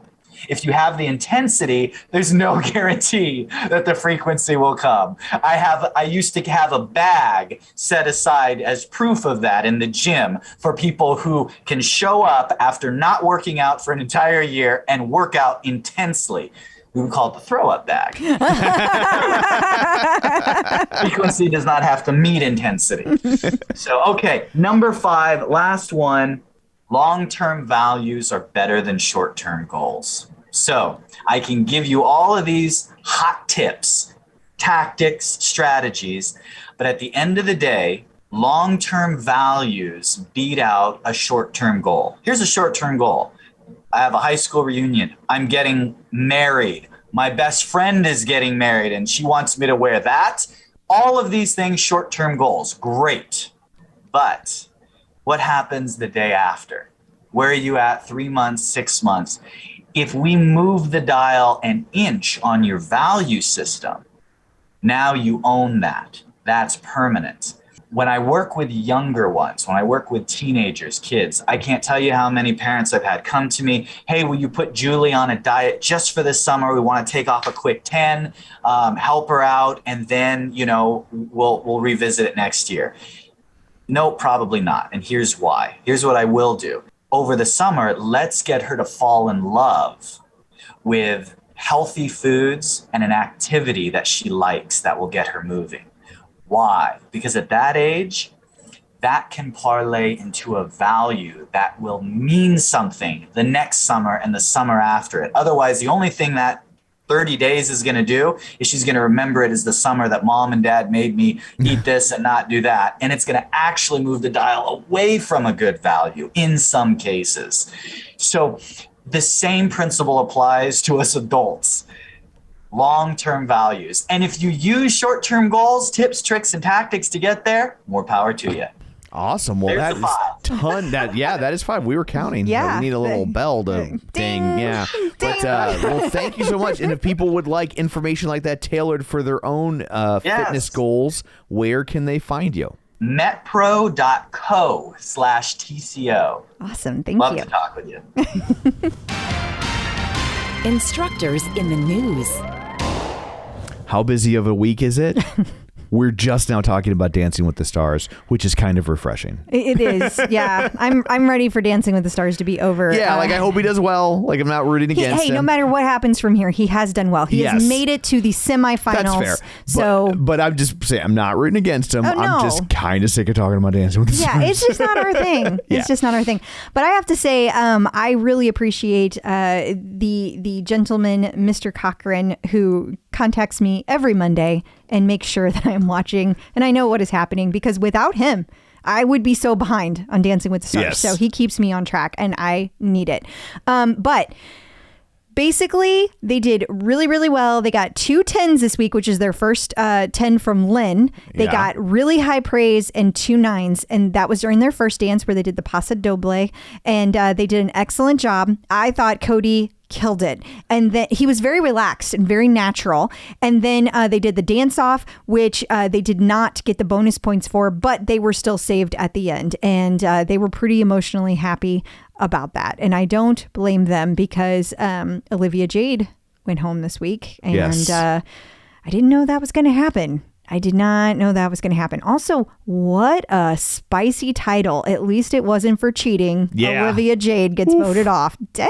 They're bringing the heat, the Daily Mail. They really are. Yeah, that was kind of mean, not gonna lie. Yeah. But she did go home, and somebody else went home. See, this is how little I pay attention to this. It's like Cody's safe, we stop watching. Yeah, I literally, it's like it's 2 hours, I'm ready for bed at that point.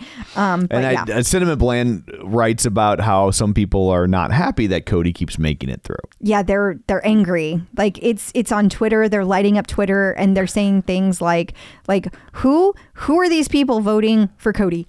We are. Yeah. Like, do not mess with the Pelloverse. Like, we got this. Yes. Like, we are going to keep showing up and voting for him. I don't care how good a job he does. We're going to vote for him. And that's not saying he's doing badly, just to be clear. Yes.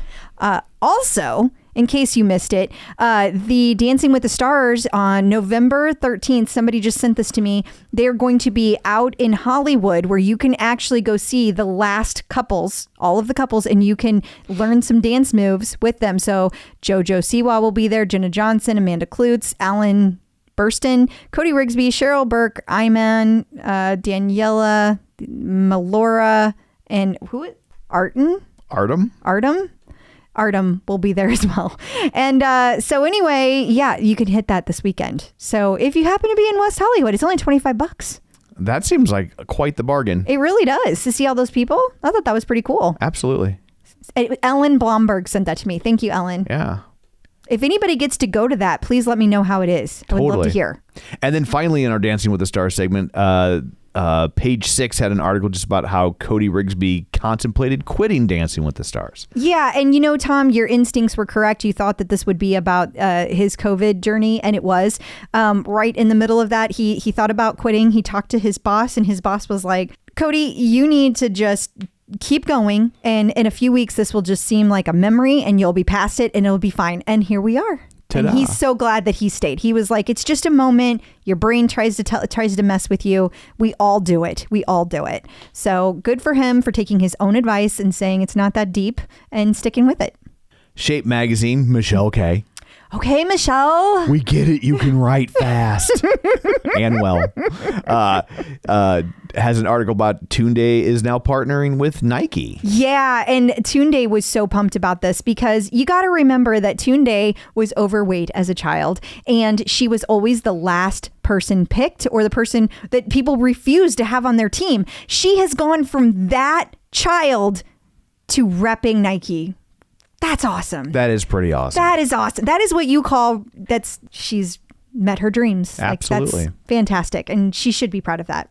I love Tunde. She's such a bright light. Pure Wow writes about how Peloton instructor groupies are now a thing. And I simply included this article because, well, duh. You just became one, but we've all been one since 2015, 16, 17. Yeah, we know. It's been growing for a while. Yeah.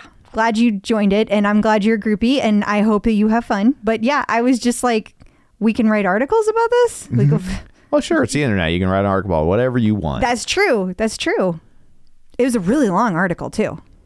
She gets paid by the word. Okay. Runner's World was spotlighting all the celebrities who competed in the New York City Marathon last weekend. And one of the people who made the cut was none other than Robin Arzon. Yes, and they gave her time. It was her 27th marathon, but it was her first one as a mom. Congrats to her for finishing in 3 hours and 57 minutes. And she was also supporting Every Mother Counts. So that's pretty awesome. And I have to point out to you because I saw it, Neve Schulman, because we've been watching Catfish like crazy lately, and 3 hours and 22 minutes. Holy cow, Neve Schulman. Go Neve. Yeah. Go Neve. He is really skinny. He runs really fast.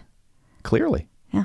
I saw, while we're going to the next article, I saw that tons of people were out there supporting all the Peloton instructors, and there were lots of Peloton instructors supporting each other and the Peloton community. It was pretty cool seeing all the pictures and all the people out there. That is awesome. And then once again, Michelle K. We should just give her own segment. We're going to have to get a Michelle K. sweeper or something here. Oh my God, that would be amazing. Yeah. Do you think she'd do that? That'd be so cool. Just come summarize your articles, Michelle. Yes. Has an article, How to Start Training for a Marathon, according to Peloton's Mariana Fernandez and Bex Gentry. Yeah. And so this is step by step what you need to do to get ready. Take a whole bunch of classes and run a lot. That's my steps. That's the shorthand version of it. Mm-hmm. Peloton gives back. By the time you hear this, Veterans Day will have already occurred, but Peloton is celebrating Veterans Day, and I guess they do this all the time, which they have a special pricing for veterans. They do. It is a special price of $9.99 a month for veterans. And you're right. They do that all the time. But they're also doing a bunch of special Veterans Day rides that are going to drop tomorrow. So like you said, this will already be out whenever people listen to the episode. But in case you missed it, get back over there and take them. Let me ask a shit disturbing question. Oh, no. Okay. Do they offer this to veterans in other countries? And if they do, are U.S. veterans upset the other veterans get the on this topic, I just think if you're going to go down this rabbit hole, you got to know that like we also celebrate a lot of Christian or secular holidays, and we do not celebrate a whole lot of Jewish holidays or Indian holidays. Yeah. So I was curious. When I saw this, I was like, like that used to be like, of course you're doing things for veterans. And then I'm like, well, now they're in so many different countries. Like, what does veteran support look like? Like, does it look good or bad to support a German veteran to a U.S. veteran? I honestly don't know. I don't know. I cannot weigh in because I am not a veteran. Yeah. Yeah, I know. I'm too big of a pussy to have been fighting in a war. And I don't follow directions well. So yeah, I got that going against me too. But we do appreciate those who do. We do. God, where would we be without them? Like legit. Thank you. We'd understand those German classes a lot better. Checking out the competition. So Swerve Fitness launched a virtual group cycling competition for gyms. Yeah, and I only care about one thing. Okay. That is that it is this was started up in part by Marion Roman, who was one of the original people who co-started Peloton way back in the day. So I thought that was interesting and curious to see where this goes. Absolutely. Peloton artist collaboration. To commemorate, celebrate, synergize with the Ivy Park collection drop, you have Beyonce Dance Cardio to enjoy. You do. And just in case that wasn't enough synergy for you, it happened to drop on the same day that Ivy Park did, and they're wearing the clothes from the Ivy Park collection. But they're not out yet. How could they have gotten them? Yeah, they had their own sets that they gave out, like they always do. Yeah. Peloton birthdays. And finally, there are two birthdays we actually missed because we didn't have them on the schedule that I built. Whoops. But Mila Wedekind. Sure. On November 9th was her birthday, and Aditi Shaw on November 10th. It was her birthday. So reach out and wish them belated happy birthday and blame it on us. Yes. And we will have it next year because now it's on my Peloton birthday calendar that I built. And happy birthday to both of them. From us at the Clip Out. Checking in with the Peloton community. So joining us today via the magic of ZoomTube is Teresa Diggs. Hey, Teresa, how's it going? Hi. Hey, it's good. I'm doing very well, actually. Well, we'll I fix love that. Peloton and yep. I'm sure you will. I'm sure you will. It's okay. I have a sense of humor, so it's good. Well, that's good. Otherwise, you were on the wrong show. Yeah, I get that. No, it's fine. I'm game. So, tell us when you first found out about Peloton. Like, how did Peloton come on the scene for you?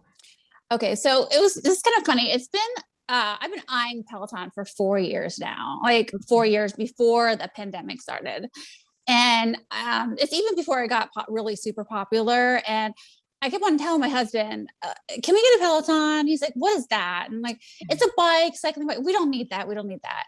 And he says, you have a gym to go to. And I was going to the gym regularly and doing a lot of things and I was seeing a physical therapist as well. So he's like, we just don't need it. And I just kept bugging him. And then the pandemic started. And I had to quit my gym because everything was in lockdown, and I live in Louisiana. So everything was a total lockdown, and I couldn't go to the gym, and I didn't really feel comfortable going to my PT because I'm immunocompromised because of medications I take due to my health conditions. And I really honestly felt like, okay, can we get a Peloton now? Because now we can, go, I can do this at home. And my husband was an avid runner, and he was very athletic when he was in college. So I'm like, you can do it too. It's just not just for me. So he actually gave in to me. He's like, fine, fine, fine, he usually ends up giving it to me anyway. So I knew he would do it. So he finally gave in to me, and we ordered one. And right when the pandemic started, we ordered like 2 pairs of shoes and, all the stuff that goes to Peloton. And at first we were like so scared of it, because usually when we get an exercise equipment, this is the reason why I didn't want to do it, is because we had a treadmill before, and it would just be like, we hang clothes on it all the time. Like we would never even use it. So he's like, if we get this, we have to use it. And we got it, and we actually we have a 1-story home. So our last home had a basement, and we never went into that basement. I mean, you just don't, it's just not, it's out of sight, out of mind, So now if you walk in the house, it's staring at you, and basically we converted our dining room into a Peloton room. Yeah. So we got rid of all our dining room furniture, a dining room table, all that, because we live in Louisiana with no family whatsoever. So we don't have anybody over for dinner. Like this is just sitting there collecting dust, So we put our Peloton there, and that's how, we started the Peloton journey, basically. Wow. So now it's like right there when you walk in your front door. It's right there. You can't avoid it. And I have all my weight. I got weights, and it's just like a whole workout room now. So that's great. It doesn't have, it's an open space, so it doesn't even have a door or anything. So, I mean, we have our stepson that lives with us, and I told him, I said, we're just gonna have to endure us working out all the time. I'm sorry, but just tune out the Peloton. That's all I have to say, just tune it out. I think more and more people are doing that, like getting rid of like the rooms that like they bake into the design of a house that you don't ever actually use. Like we don't have a dining room anymore. Like we turn it into the video game room for the kids, because we're just like, we never sit down we have a kitchen table, but like to have like a dining room, and like, well, we're going to use it anyway. So we're not those people. Like even if we have people over, it's just like, like a party, or it's more like stand around and have finger foods, not everybody sit down and we serve you food. We're just not those people. I definitely think it's dated. It's like a dated sort of concept where you get a separate room that's a dining room. And all of our houses we've built have had those dining rooms in them. We just don't use them. So it was a non-event for us to like realize, hey, this is stupid. We don't need this dining room. But it's not a non-event though, right? Like people get so kind of like locked in on the idea of like, you have a kitchen and you have a dining room and you have a family room, and they're just like, and I'm just like, it's your house, use it however you want. I know, but those traditions are like so baked in, you know? I mean, for me, I was like concerned that like if my family came, they would like judge, like, oh, you don't have a dining, like you're not using your dining room. Yeah. Like, I know. It's too formal for us. So we're like, why not utilize the space, that, we're not using. Absolutely. I think that's great. Use. And like one of the things we do is we just got rid of our bathrooms and we just have a bucket. And now we just have this extra space that we can use now. No, Tom, that's not a thing. We all have our own bucket. That's not a thing. For hygiene purposes. Because it would disgusting. It would be gross if we were sharing a bucket. I mean, we're not Cretans. Okay, I don't know what is going on in your like vision of this house, Tom, but that is absolutely untrue. We have bathrooms, Teresa. Like I don't know what. Okay, thank God. So I should just let you know. Here. I'm like, what am I don't blame you. I'm worried. Just an FYI. See a bucket in the garage. Just don't look inside of it. That's why we have no one over, because Tom does that. Nice. Yeah, I don't blame people. Yeah, I wouldn't want to come over either with the bucket. Yeah, that's okay. So so you said you were going to the gym, you were going to the PT before you got your Peloton. Has the like amount of time you exercise, has that changed since you're able to exercise at home? Yes. I mean, oh my goodness. Just going to the gym, getting ready, and just getting the motivation to drive there is like, it was a task for me. I don't know why, because since my health conditions, I require a lot of sleep. And that's just part of my life. 14 hours of sleep might seem a lot, but when I wake up, I feel like I have 6 hours of sleep. So it's a lot different because of my health condition has gone significantly down. But when I was working out the gym, it would take me longer to even like get ready, get myself situated and everything. And now I just get up, throw my hair in a ponytail, put my workout clothes on, and I spend 60, 80 minutes just on the Peloton, doing not just on the bike, but I also do a lot of hardcore on the floor, which is like a lot of strength and a lot of weights and things like that, and bar and Pilates.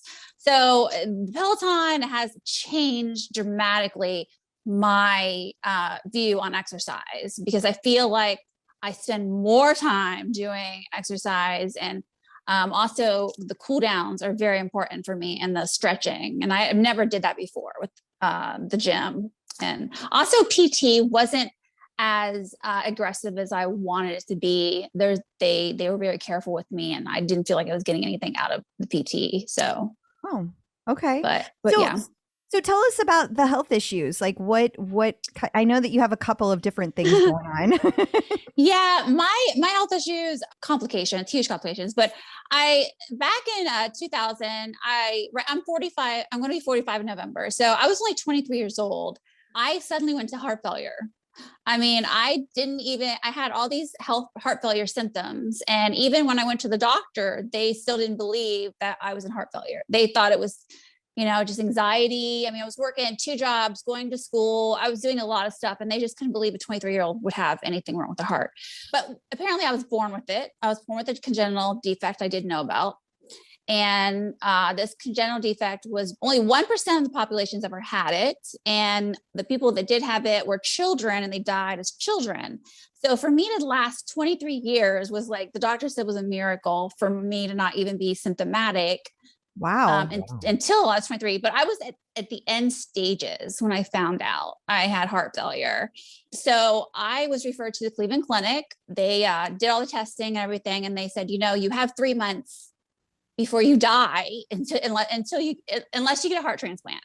And I didn't even know what a heart transplant was. I honestly, it was 20 years ago when they were just starting to do those, now it's, people know about them a lot, but 20 years ago, it wasn't that common. So I was like, what is a heart transplant?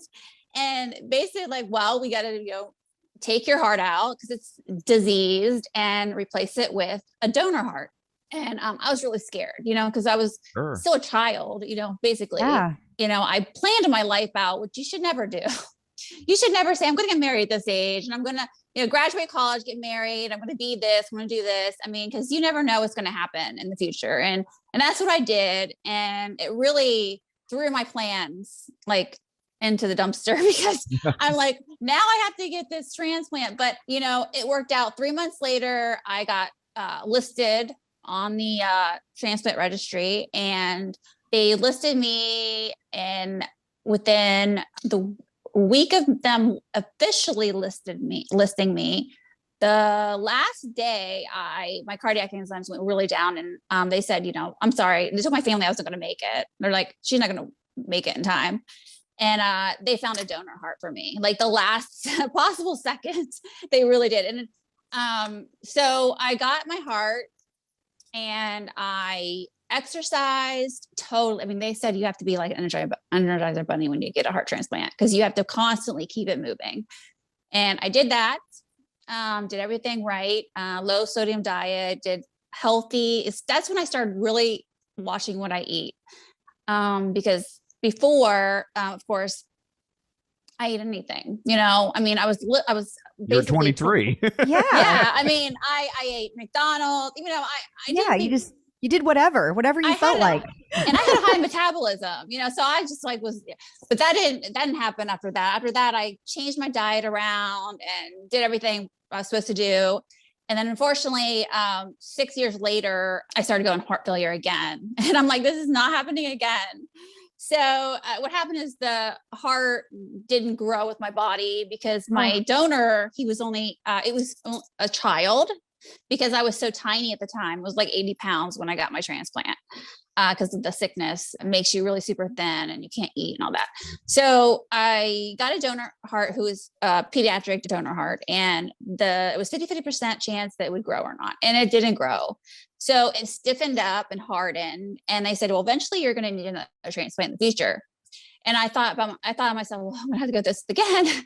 I'm like, but I didn't, I was like, well, I'll do whatever it takes, And eventually in 2012, they actually maintained me with medication until 2012. And then finally the doctor was like, you need a second heart. And I couldn't, for the life of me, could not get anyone to give me a second heart because that wasn't very popular back then. Second hearts, they're like, no, that's too risky. There's no way. No one would take a chance with me with second heart. And I was 30, I think I was 30 some years old, 35, 34, something like that.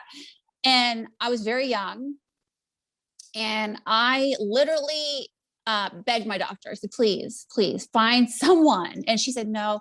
She said, I think we're going to put you in hospice and go ahead and yes. So they started the plan, put me in hospice. And I said, you know what? I just had this thing in my head. I'm like, I'm not going to die. This is not my time. I'm like, I'm not going to hospice. I refused. So what I did is I got online. Thank God for the internet. I mean, the internet could do some bad things. It could do some really good things. So social media, I got on social media, Facebook, started researching everything that I could research of second heart transplants. And I found somebody in one of my heart transplant groups that had a second heart and a kidney, and was my age, at Northwestern Memorial in Chicago. So I reached out to them. And she said, oh, yeah, we're about to go to a doctor. We'll tell them about you and see if they'll take you as a patient. And sure enough, a week later, I have an appointment. Oh my gosh, this is incredible. Wow. Yes, I have an appointment and they took me in. I had to fly there because I lived in Ohio at the time. Okay. So I flew to Chicago and they do all the workups and everything. And they said, we have this new non-FDA protocol that we're doing on our patients, but we have to tell you, we will accept you a patient, but this is a risk because a handful of patients have done this and only 2 survived. And I said, okay, well, what do I have to lose? I mean, I'm going to be put in hospice anyway. So just give me the protocol, do it to me. I don't care. So they there's no risk in hospice. You 100% know the outcome. I do know the outcome. Yes. Yeah. And I just refused that. So I was like, if I'm going to die, I'm going to die trying. And that's what I said. I said, whatever, do what you need to do to me. I'm your, human guinea pig, whatever. So they did admit me to Northwestern and they gave me, they said, the reason why is my antibodies were so high. And what happens if your antibodies in your blood is so high, you're more likely to reject the organ. So, and the reason why my antibodies were so high is because I already had a transplant. Okay. So they were at 100%, my antibodies. Whoa. That's the worst that they can get is 100%. So the doctor's like, we have to get them down enough to be able to transplant you. So long story short, I know it's a very long story, but long story short, they got them down to 88% after 12 rounds of chemotherapy. Oh my gosh. So they gave, just to be clear, they gave you chemo for no other reason than to reduce your antibiotics. Yes. And what's an appropriate number for like a healthy person, and where it's like super low for a healthy I have person. No idea. I don't know what it is either, but I know it's way low. I'm not sure, but they just kept on giving me rounds and rounds and rounds. True. They didn't know how many until my antibodies would lower. They would just keep on doing it and doing it and doing it because I told them it got to the point where I couldn't even lift my head off the pillow in the hospital. And the doctor came to me and he said, you know what, you can go home if you want and die. And if you can't take this anymore. And I said, nope. I said, keep on giving me the rounds of chemo. And they just kept on giving it to me. And I just fought through it. I don't know how I did. I mean, I really honestly don't know how I did, but I remember getting the call. This was in May when they started it. I got the call July 12th in 2012 that they found a heart and kidney for me. So I eventually need to get my kidneys shut down too. In the process. Wow. So I needed a heart and kidney. So they found a donor, which was a miracle because They only got my antibodies down to 88%, which you never find a donor 88%, never. And they got them down to 80%, 88. And they said, we found a donor that's basically your DNA match that had 88% antibodies in their blood. And they said, oh my gosh. They said it was a miracle. It really was a miracle. It is. Like, the chances of all of these things happening are incredible. Oh my gosh. It was a miracle. They said, I mean, they told me that I am lucky. I'm one of the luckiest person to be alive right now because of that happening. Because it just never happens. And the reason why I got the kidney, because, you know, there's tons of people on the kidney list. And they even told me I may not get the kidney from the donor because there's people that are above me that could get the kidney and I could just get the heart. Well, no one else obviously matched with the kidney. So it was the heart and the kidney came from the same donor. So I was very grateful for that. And my team at Northwestern it was just amazing. It was harder to recover, I have to say. And this goes into the Peloton thing because I lost all my muscle mass because I was in the hospital for so long. Yeah. I basically was a toothpick. I literally was like, imagine a toothpick. That's my body looked like, a toothpick. I couldn't even get off the toilet. I was so like weak. And I remember when I got discharged finally from the hospital, I went into Cole's bathroom. I went out for the first time with my friend. I went into the Cole's bathroom and I was sitting on the pot. I was sitting on the toilet and no one else was in the bathroom and I couldn't get up. And I was like, oh my gosh, what am I going to do? And I'm like, help. And I literally could not get off the pot and it was horrible. And thank God my friend came in and I said, I hate to say this, but I hate to do this to you, but can you please help me off the pot? And she just was like, of course. And she had to like pull my pants. I mean, I literally had to lift me up. And I was like, never again. I'm not going to a public restroom again. Like, it might have been too soon. Yeah.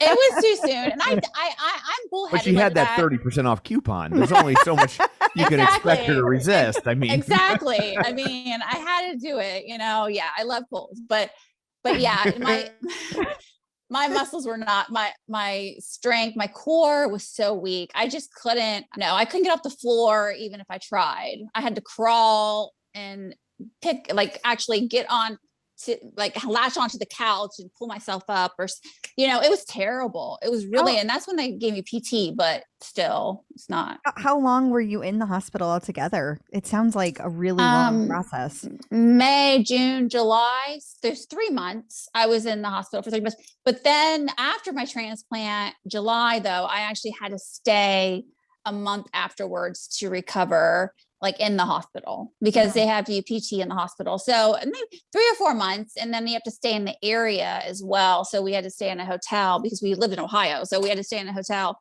and I had to get biopsies and stuff like that back and forth. So it was a long process. And it was harder for me the second time than the first time because I was so young the first time.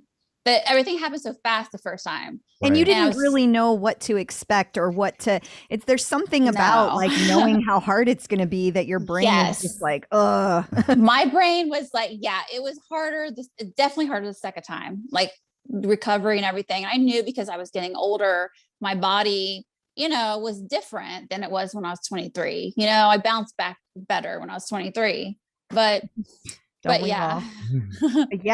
Whoa. Yeah. Wow. So I'm curious, like when you get a transplant like that, either time, is there like a period where you're just almost like walking on eggshells, like waiting for it to like, were you scared it wasn't going to work? Right. Like, is this new organ going to do what it's supposed to do? That just seems terrifying. Yeah, it's a very unknown situation because they say you got probably 2 years before you're out of the woods because you could lose your transplant organ like in a heartbeat. A rejection can come on, an infection, everything. Yeah, it's very, very scary. The first time I got my heart, I got a really bad infection and I got some rejection. So I had to go through, they have a protocol where they give you a lot of immunosuppressants that are high dose. and like prednisone, steroids, all that stuff to reverse the rejection. So yeah, I was very, very scared, especially since now I had a kidney to deal with. And I didn't want to go on dialysis. I didn't want to go back in the hospital because I was terrified. After 4 months being in the hospital, trust me, you get sick of being in the hospital. And yeah, I bet.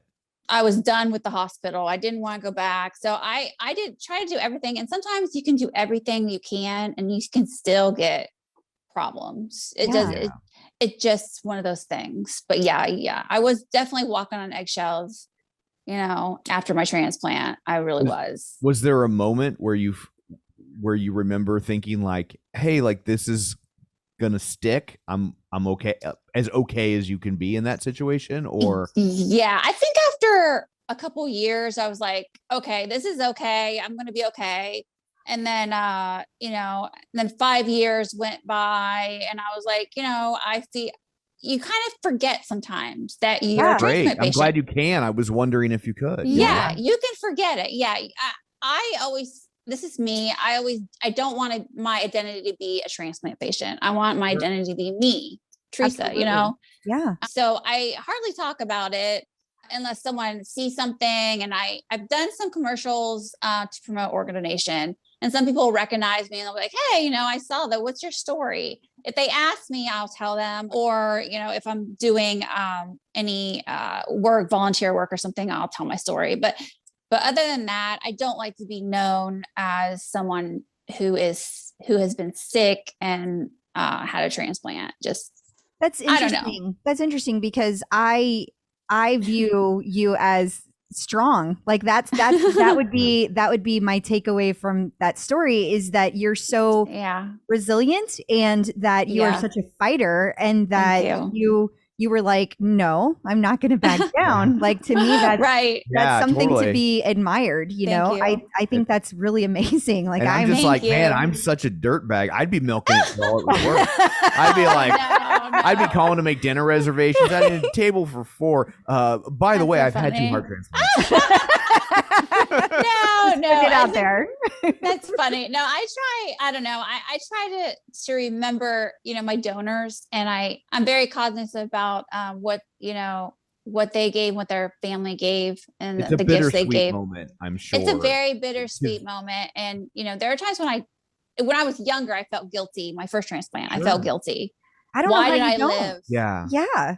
Yeah, because why did I live? Not versus that. Yeah. Yeah, with an organ transplant, unless it's like a kidney where a loved one can donate it, but like other than that, like there's no way for you to have your moment of triumph without someone else having a moment of tragedy. So like, no, it's I'm sure it has to be conflicting, even though you're happy. You feel almost like you have to keep that happiness in check. It's a form of survivor's guilt. Yeah, yeah, it is. It is. And did you work with? Did you work with somebody to like work through that? Yeah, they offer, my transplant team did offer, counseling, before and after. And, it's all about, though, you gotta get comfortable with how you feel as, and how you take it. Because me personally, I met my donor family, not in person, but, online. Mm-hmm. And I knew all about this person's life. And I think it was harder for me to know about the person's life than not to know, because I knew that person was very young and they had their life all ahead of them. But I also realized that, their tragedy, something good came out of their tragedy. And I think that's why their family wanted to donate their organs, because they wanted something good to come out of it. And that makes me feel good that at least they feel that way, and they feel that, their death was not in vain. They helped somebody. They saved 8 people's lives. This person. That's incredible. Yeah. Yeah. So I'm on the organ donor list. There we go. Because that's always been my thought, that if I'm not able to live and something that I have can do some good, then by all means, So I think that's amazing when people choose to do that. And I hope people listening do. And I hope it's nice to see that, like, I think that it's inspiring to see kind of the other side of that, you know, you're living and you have this vibrant life and you're doing all of these good, you know, you're thriving. Yeah. And so, Yes. so like, that's amazing to be able to see. And it's inspiring and a good reason for everybody to make sure that they have signed up, like, donate those organs. Right. You know? Absolutely. Right, I know when I right, took my right. son to get his driver's license, he's like, should I sign the back? I was, hell yeah, you sign the back of the car. I'm always so pragmatic. I'm just like, well, I mean, if God forbid something happened, like, what are you going to do with them? Right. Like, right. You know, I'm like, right. Like, And yeah, it's bittersweet for me because I'm on a kidney transplant list again. Because my kidneys failed in 2018. Again, my transplant kidney. And it happens. Like I said, like you always have a cloud above you, I think, sometimes when you're a transplant patient, because you're thinking something can go wrong. And, but yeah, they found significant scar tissue on my transplant kidney. And it worked really well for me at the time, 2012. And this is just something weird that kind of just happened. Yeah. And so I'm on 2 transplant lists right now. One in Kansas and one in here in Louisiana. So there's not a national registry for something like that? Yeah, it's on the national. I'm on the national registry list, but it goes by region. Okay. And you have to be able to get there quickly. Oh, I see. So you can, Yeah. like, because of where you're located, you could pivot to 2 different regions quickly. Okay. Yeah. And the reason why I picked Kansas is because the doctor who was involved with my second heart and kidney, he went there to work. So, and he knows everything inside and out about my heart and kidney, because you have to know the person individually and their past to really understand the second heart kidney thing. It's really, because it's so rare. Yeah. So I go to Oshner here in Louisiana for my, so the distance wise. But for major issues, I actually travel to Kansas, and I'm actually going there in January because my echo that they did a couple months ago showed some issues with my heart, my transplant heart. So I'm dealing with a lot of issues right now. It's crazy. I have a tricuspid regurgitation in my heart, and then I have some cardiac issues with like diastolic dysfunction on one side of my heart. So my right leg is actually swollen. Ankle, leg, foot is swollen really bad. And I wear compression socks 24 hours a day almost. And I still work out. I was like, how are you working out? Like, I don't even understand how you have the will, number one, and number two, the ability. Like, it just sounds painful. Yeah. The thing is, like, and it's weird because I also have, I get knee injections in my knees because of arthritis in my knees from all the medications for all the years. So all the medications I take are kind of, they're nephrotoxins, they're toxic and, things like that, but they keep me alive. But they do bad things to your joints and stuff like that. And my arthritis is in both my knees, and I can't do front squats. There's certain things I can't do, but I work around the stuff that I can't do, and I do the things that I can do. If that makes any sense. It totally makes sense. Cycling doesn't bother my knees. It's weird. I mean, cycling is actually easy on your knees. But the front squats, I can't do. Lunges, I can't do. I will do hardcore on the floor. I'll do Pilates, I'll do bar. That doesn't bother my knees. Yeah. And my, usually my leg that's swollen is usually contained by the compression sock. So I just keep on going. I just don't want to get sicker. I don't want to end up in the hospital. And I try to I've gained, my core is as strong as it's ever been in my whole entire life. Put it that way, since I've been on Peloton. Because I really, my core is amazing. Wow. Yeah, it is. So like, how many days a week are you working out? 5 days a week. Goodness. Sometimes on weekends. And I do this because I know eventually I'm going to have to have surgery, some type of surgery, maybe a stent in my heart or something.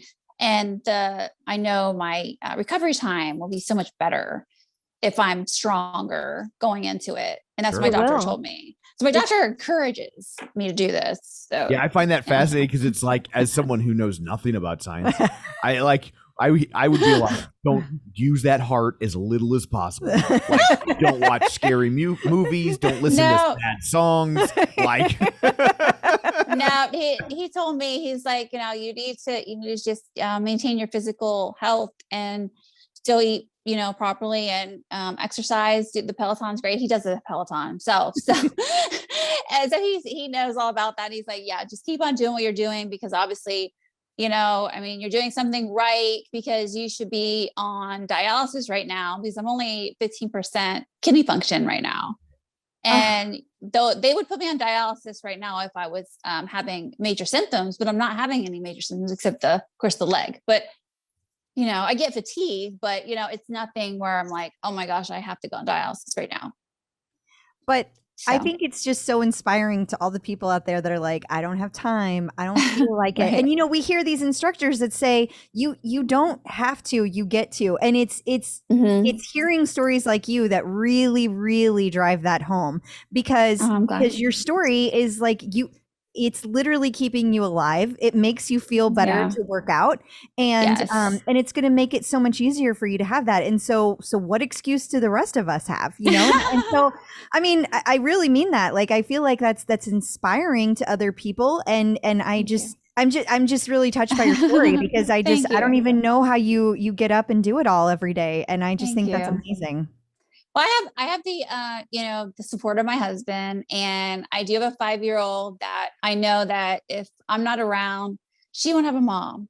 Right. So she motivates me every single day. I don't ever want to be in that position where I have to tell her, I'm sorry, but your mom's going to die. I mean, I want to make sure I had done everything that I was able to do in that case, because I don't want to say, well, I could have done this and mommy could have lived this much longer. I just want to do everything I can to make sure that I have as much life as I do. And she's high energy, so it's hard for me to keep up with her if I didn't work out. Absolutely. And I have to get on this floor with her and get back up. And if my floor wasn't good, I would not be able to get up with her. And she's high demanding as a 5-year-old. So what is your leaderboard name so people can work out with you? Yes. It is TSS Heart, which means Teresa. Sue is my middle name, believe it or not. My mom named me after her. My mom's name is Susan. Teresa Sue Second Heart. That's really what that means. TSS Heart. Aww. So I use that. I love that.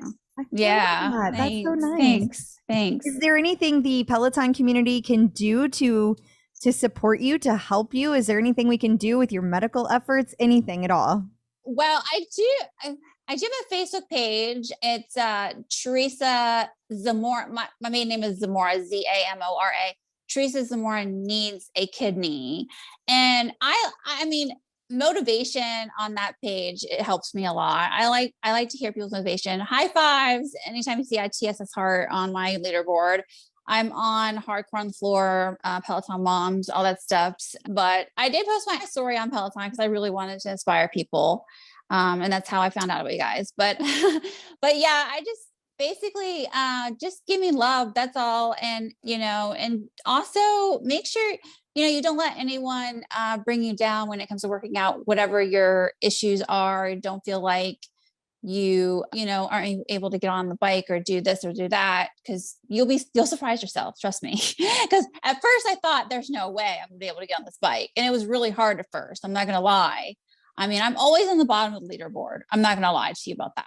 And that's nothing is wrong with that. Nothing. No, not at all. Because in my opinion, you're doing more in a day than most people do in a month or a week. So if you're getting on that bike or you're getting down the mat, you're doing something for your body. And it doesn't matter where you're at. I swipe that thing off.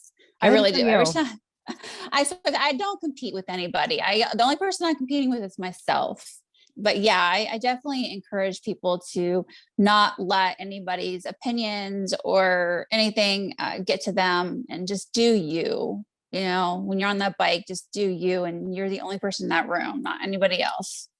So if anyone has heard this and they've been inspired to sign up to be a donor if God forbid something happens? What's the best way for them to do that?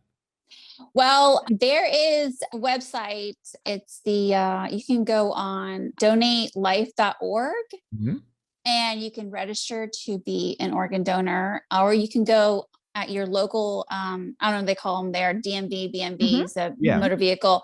You sign up to be an organ donor on your driver's license. And that's very important too. When you go to they'll ask you and you say yes or no. It's easy.